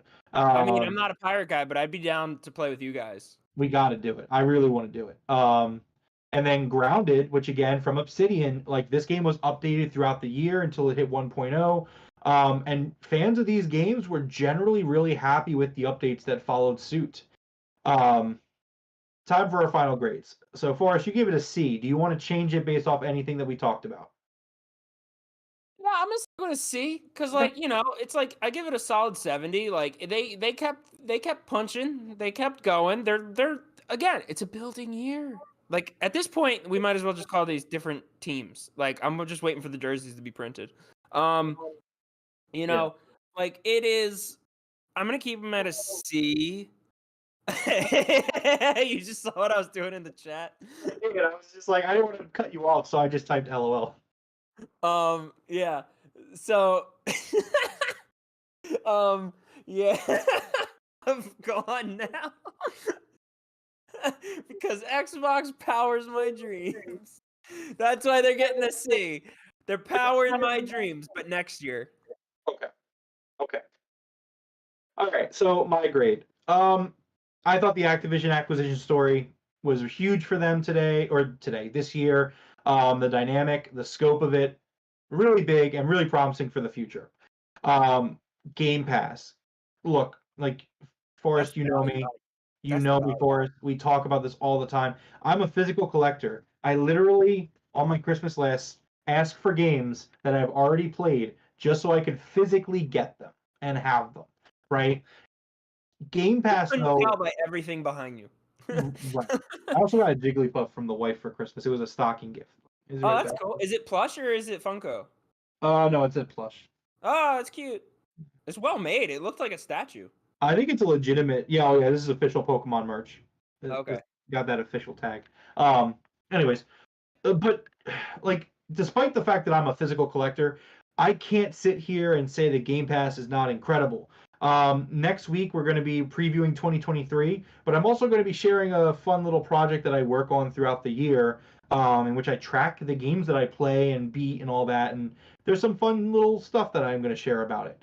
But the amount of Game Pass games that I play in a year is insane. Like, it really makes up the value. Like, Game Pass is the best service in gaming.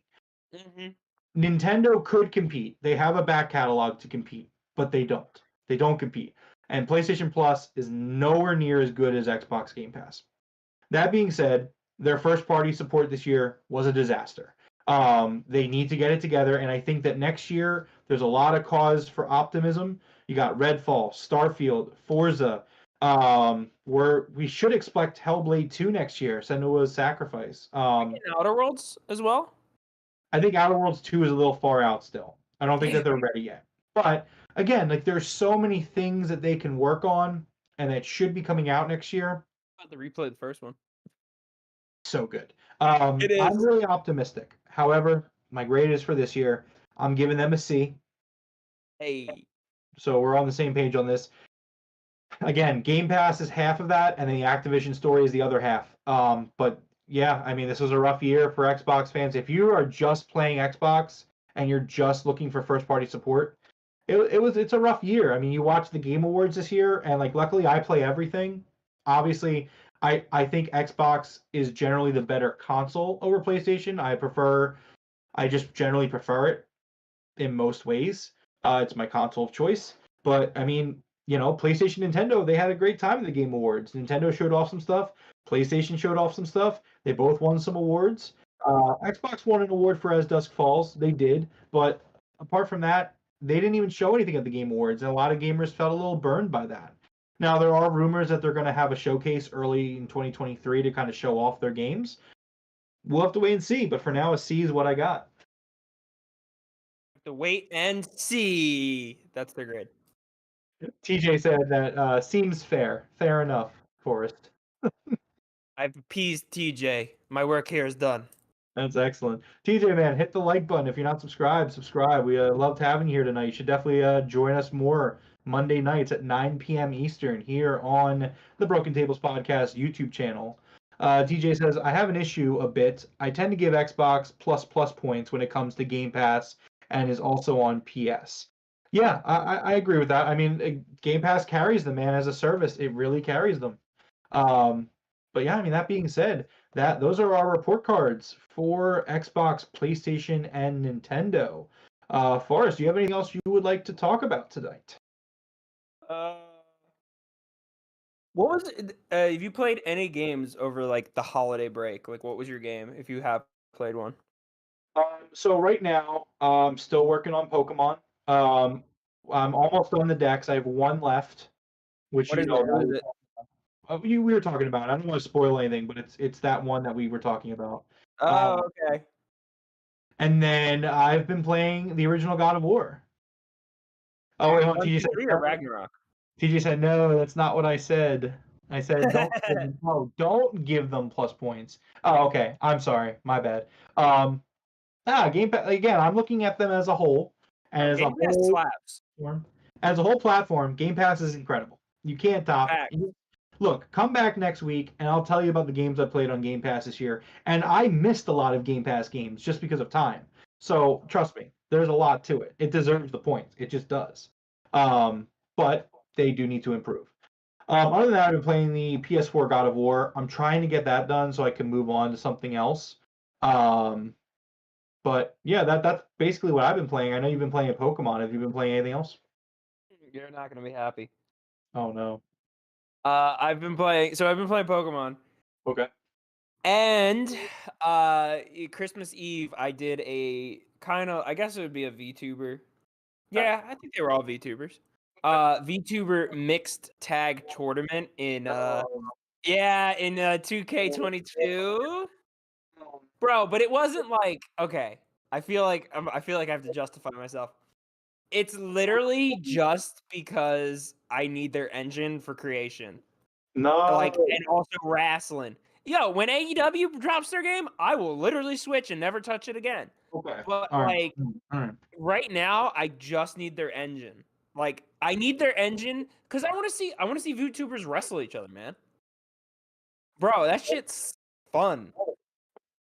I mean, yeah, no, you're not wrong. TJ in the chat asking. Entrances for everybody, like it's the most streamlined thing. It was a whole tournament. It was wild.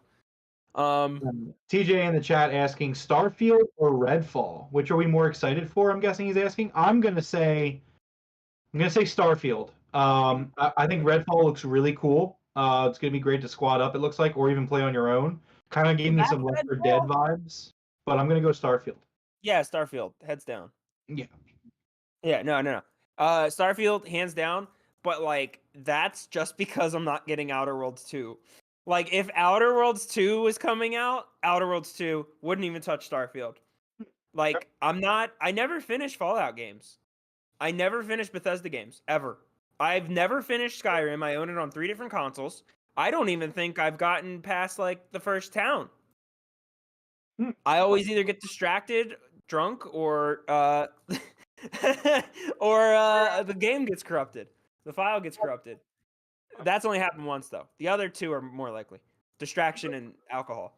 But and then, yeah, same thing. Like, Fallout, I only get to a certain point. Like, maybe if I get it right at release and I just steam pile through it, I never finished the damn stories, though. The only one I ever finished was New Vegas. Because Obsidian made it. TJ saying Todd Howard the GOAT. He absolutely is. He's great. I love Todd Howard. That guy is pretty. He plays it so cool, calm and collected. Fallout 76 was kind of a misstep for him, but other than that, this guy doesn't. Howard is I'm not on the Todd Howard bandwagon. No, what are you doing? I'm not, dude. Like, I used to be, and then like I looked into some stuff and I got off that bandwagon so fast it was like a tuck and roll motion. Bro, I 180'd so hard on that. The man does dress decent. I will give him that. He's a really good salesman. Other than that, I will stop talking. TJ says Starfield 100%. Redfall will be a good game for engagement because it's co-op. Yeah, again, I'm excited for both those games, but definitely Starfield. If my wife wants to play it, then I'll play it. That is the only way I will play that game. Because it is too much like, I don't like scary stuff. I have an active aversion to scary stuff, especially scary video games. I can't do it. Like, I can't even play BioShock. And that's not even that bad. Oh, man, that's terrible. I know. That's terrible. That's really bad. I just have an aversion to it. I can't do scary. And because it messes with me, and then I don't sleep, and then that creates its own problems on top of already not sleeping. Anyway, it's just like a domino that just flicks off every time I do anything scary. So it's like I just can't. And then like, I don't know. Like, if I get jump scared by a vampire at like the right time of the day, I'm screwed for a week. Like, I don't need that pressure in a video game. I'm there to relax and be entertaining, not have a post-traumatic stress disorder. Like, okay, all right, I get you. But if my wife wants to play because she loves Left 4 Dead, that was one of her favorite games. She always tells me, I will play it, but only with her, and I'm hiding behind her the entire time. Ooh, TJ asking the hard-hitting questions right now. He's asking Hellblade or Avowed. So I'm gonna go with Hellblade for right now. The 2 reasons, although one of them I'm kind of double second guessing right now. The first reason is I played the first Hellblade and really loved it, and really can't wait to see the second one or play the second one. And the second reason, we haven't really seen Avowed yet. We've seen some concept trailers, but we haven't really seen gameplay, I don't think. But again, Avowed's from Obsidian, so it's probably going to be an incredible game. But yeah, I'm excited for both. I'm leaning Hellblade right now, but when I see more of Avowed, that could change.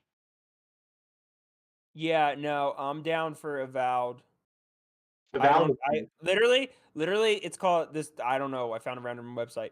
It's new RPG. Avowed is Skyrim on steroids. Like the reason I like Obsidian games is because of the writing. Like so, the reason I don't like Bethesda games is because of the writing. So Okay, fair enough. Fair enough. I'm like, okay, wait, so this might be the first Skyrim I finish. I'm a big Obsidian fan. Obsidian makes me buy games. Yes, Obsidian's so good. Obsidian makes me buy games. You put Bethesda used to make me buy games until I learned that my favorite Bethesda game was Obsidian. Yeah, all right. That's a great point. That is a good point. I can't argue on that one. Like I didn't, and it went all the way up to 4. Like I didn't know Fallout, so I did New Vegas, and then Fallout 4 came out, and I was like, yeah, let's go. Like, and then I was like, damn, this is dragging. Like, damn, this is dragging. Okay, I'm lost. I don't know what I'm doing anymore. I'm gonna go glitch through the wall. And then I found out later that Obsidian did New Vegas and had nothing to do with 4. And I was like, oh. And then I found Outer Worlds during the pandemic, and I loved that game. Oh my god. Just the idea you can either be anti-corporation or a complete sellout. I love it. Yeah. Be a little mix of both. There was characters I never even met because I was so anti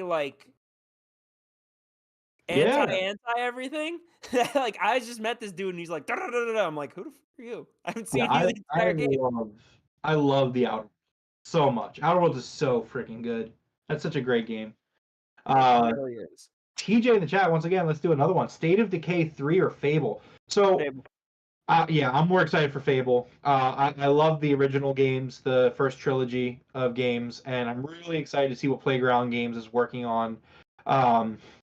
State of Decay 3 I'm excited for, but Fable, man, yeah, that's where it's at. What was your response to Microsoft not showing up at the Game Awards, and what are your thoughts on Xbox fans' negative reactions?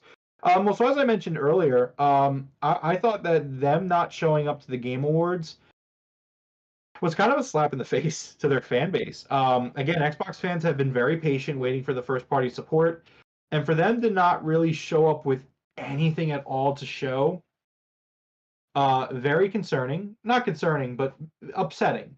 But there is a big rumor going around that they're saving their ammo for a big showcase at the beginning of the year. A lot of prominent leakers I think it came from Insider Gaming, which they're usually really good with their stuff, with their sources. So I'm willing to kind of overlook it in the long run if this showcase does end up happening within, like, let's say the first 3 months of the year. I'm okay with it then. And I think Xbox fans have every right to have a negative reaction to not getting anything shown at the Game Awards. Again, it's a balance. Like I want the games to be good. Like you want your games to be good and take the time you need to make them, but the drought's been real for Xbox fans. Like it has been. And, you can't act like it hasn't been. Totally understandable for them to be upset. What do you think, Forrest? I mean, I don't know. What did they say? Why they weren't there? No, they just didn't show anything. They just didn't have anything. Sometimes it'd be like that, though. Like that's realistically what it comes down to. They're like, we ain't got nothing. Fuck it. Maybe they just wanted to enjoy the show. Yeah. Maybe they're just like, all right, go ahead. Like they don't like. I don't know. That's not one of their thoughts that they normally drop stuff too, is it? No, it is actually. So that was where they revealed the Series X, and then that was where they showed Hellblade. And every time we've seen Hellblade 2, it's been at the Game Awards. Well, wait. So didn't Xbox announce that they're working with Hideo Kojima at the Game Awards? No, so that was at their summer showcase. Oh, that was the summer showcase. Okay. Yes.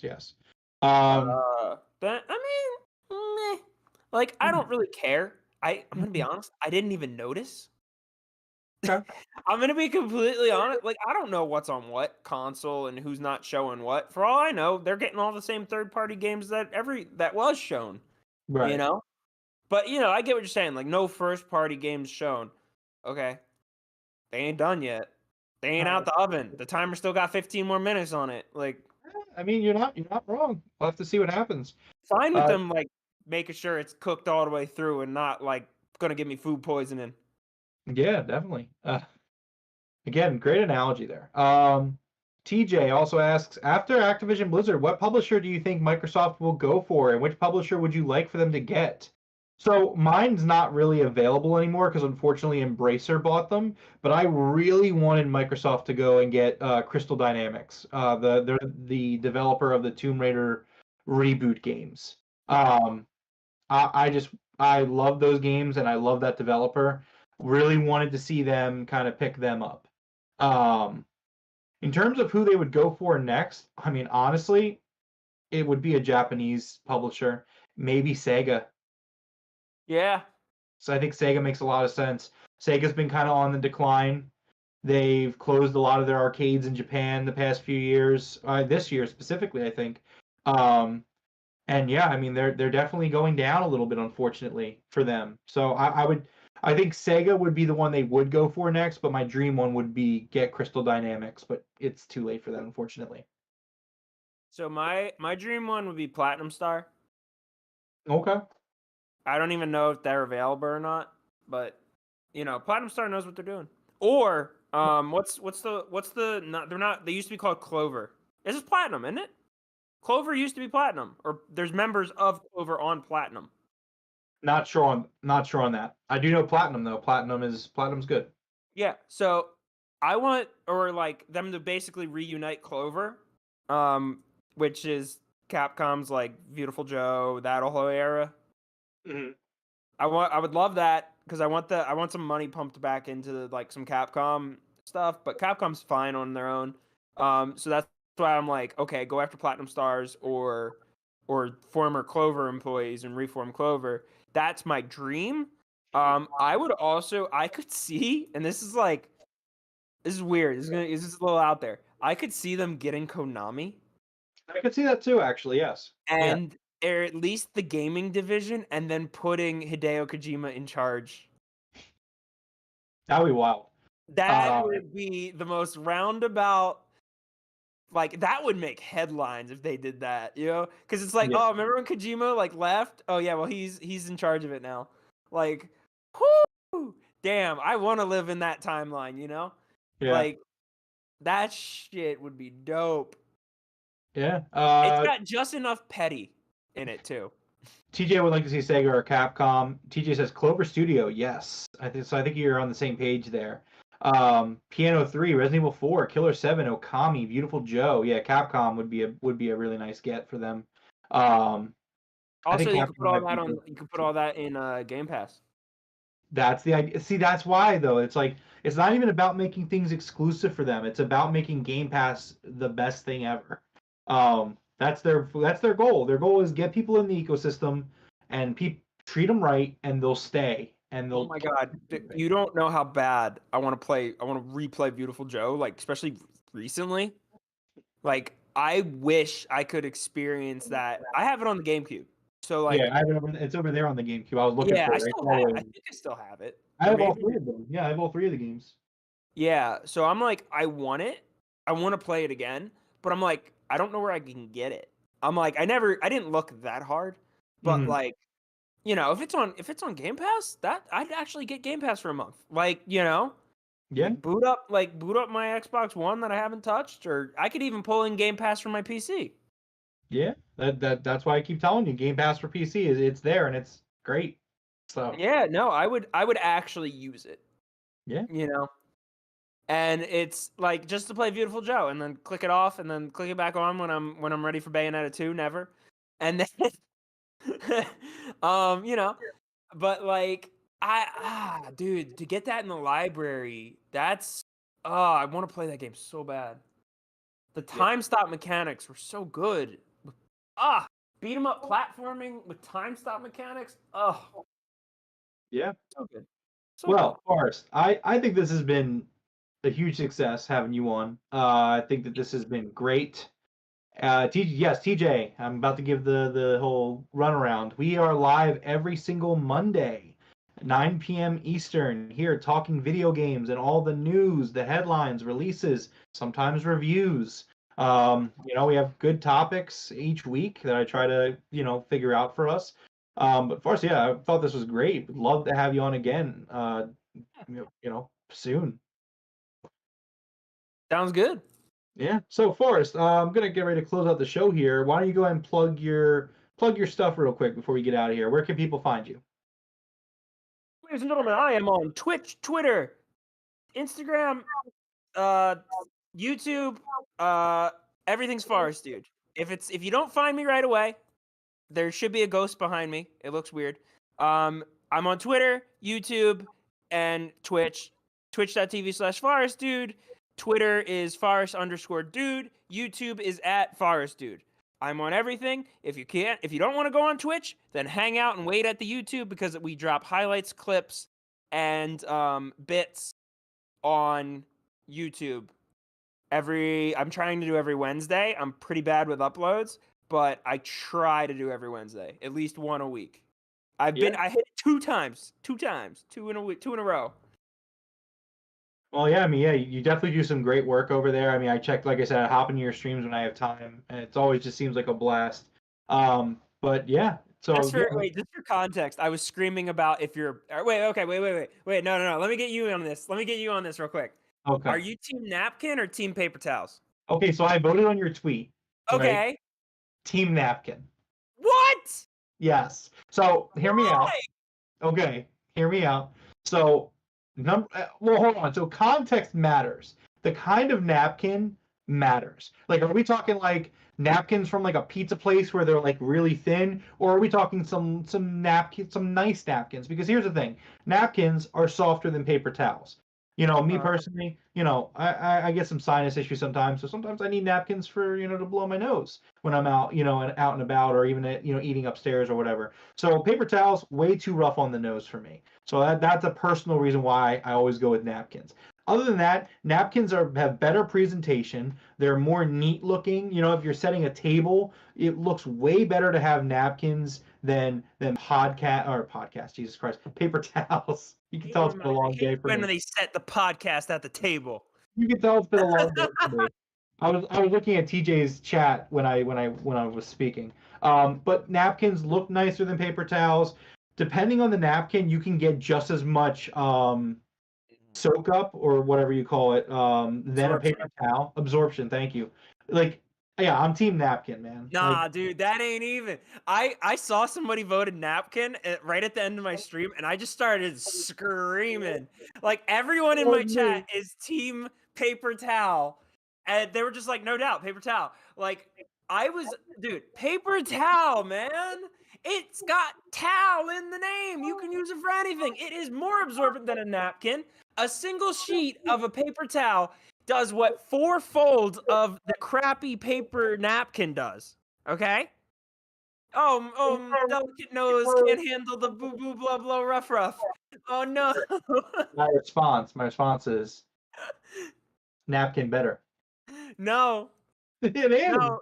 It is. All right. I know for a fact Xbox gamers use paper towels. Because Xbox powers your dreams, and so does paper towels. Oh. Okay. Anyways, yeah, team napkin.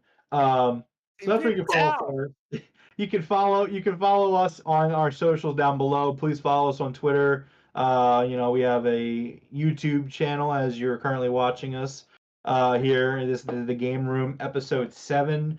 If you're into wrestling, we also do a wrestling podcast. We will be back here Wednesday night to talk about AEW Dynamite. And then we'll be back here on Friday to talk about AEW Rampage. Producer Jeff says takes 5 napkins to equal 1 bounty square. Again, it's not just about the function; it's also about the presentation of it. Like, if I sit down if I were to come over to your house and I visit you and the wife, and you guys like, we're having dinner, come to the dinner table, and I sat down. Now I'm specifically giving you a paper towel. Next time you come over, I'm just gonna give you a roll of paper towels, and I'll be like, look at how you're gonna see through the night how adaptable this is, and you will thank me by the end. it's kind of like how oh they busted out the good silverware for me. It'd be like, oh well, the napkins. Oh, they busted Bro, out the I busted out napkins. the good paper for you. The napkins are way better. No, they're not. I'm gonna go ask the wife after this, and I'm gonna let her End know. the podcast. I'm out. I'm done. Yeah, we are out. We're out of time for tonight. Thank you everyone for checking us out. Thank you to TJ and everyone else who hung out with us here tonight. Please hit the like button and the subscribe button. Really appreciate it. Again, looking forward to coming back next week. Next week's topic is going to be previewing 2023. And also, like I said, I do a little thing where I kind of keep track of what I play throughout the year. I'm going to share it and talk about it a little bit. But more so, we're going to focus on previewing 2023 and why it may be one of the biggest years in gaming ever. But thank you guys for watching. Catch you guys next time.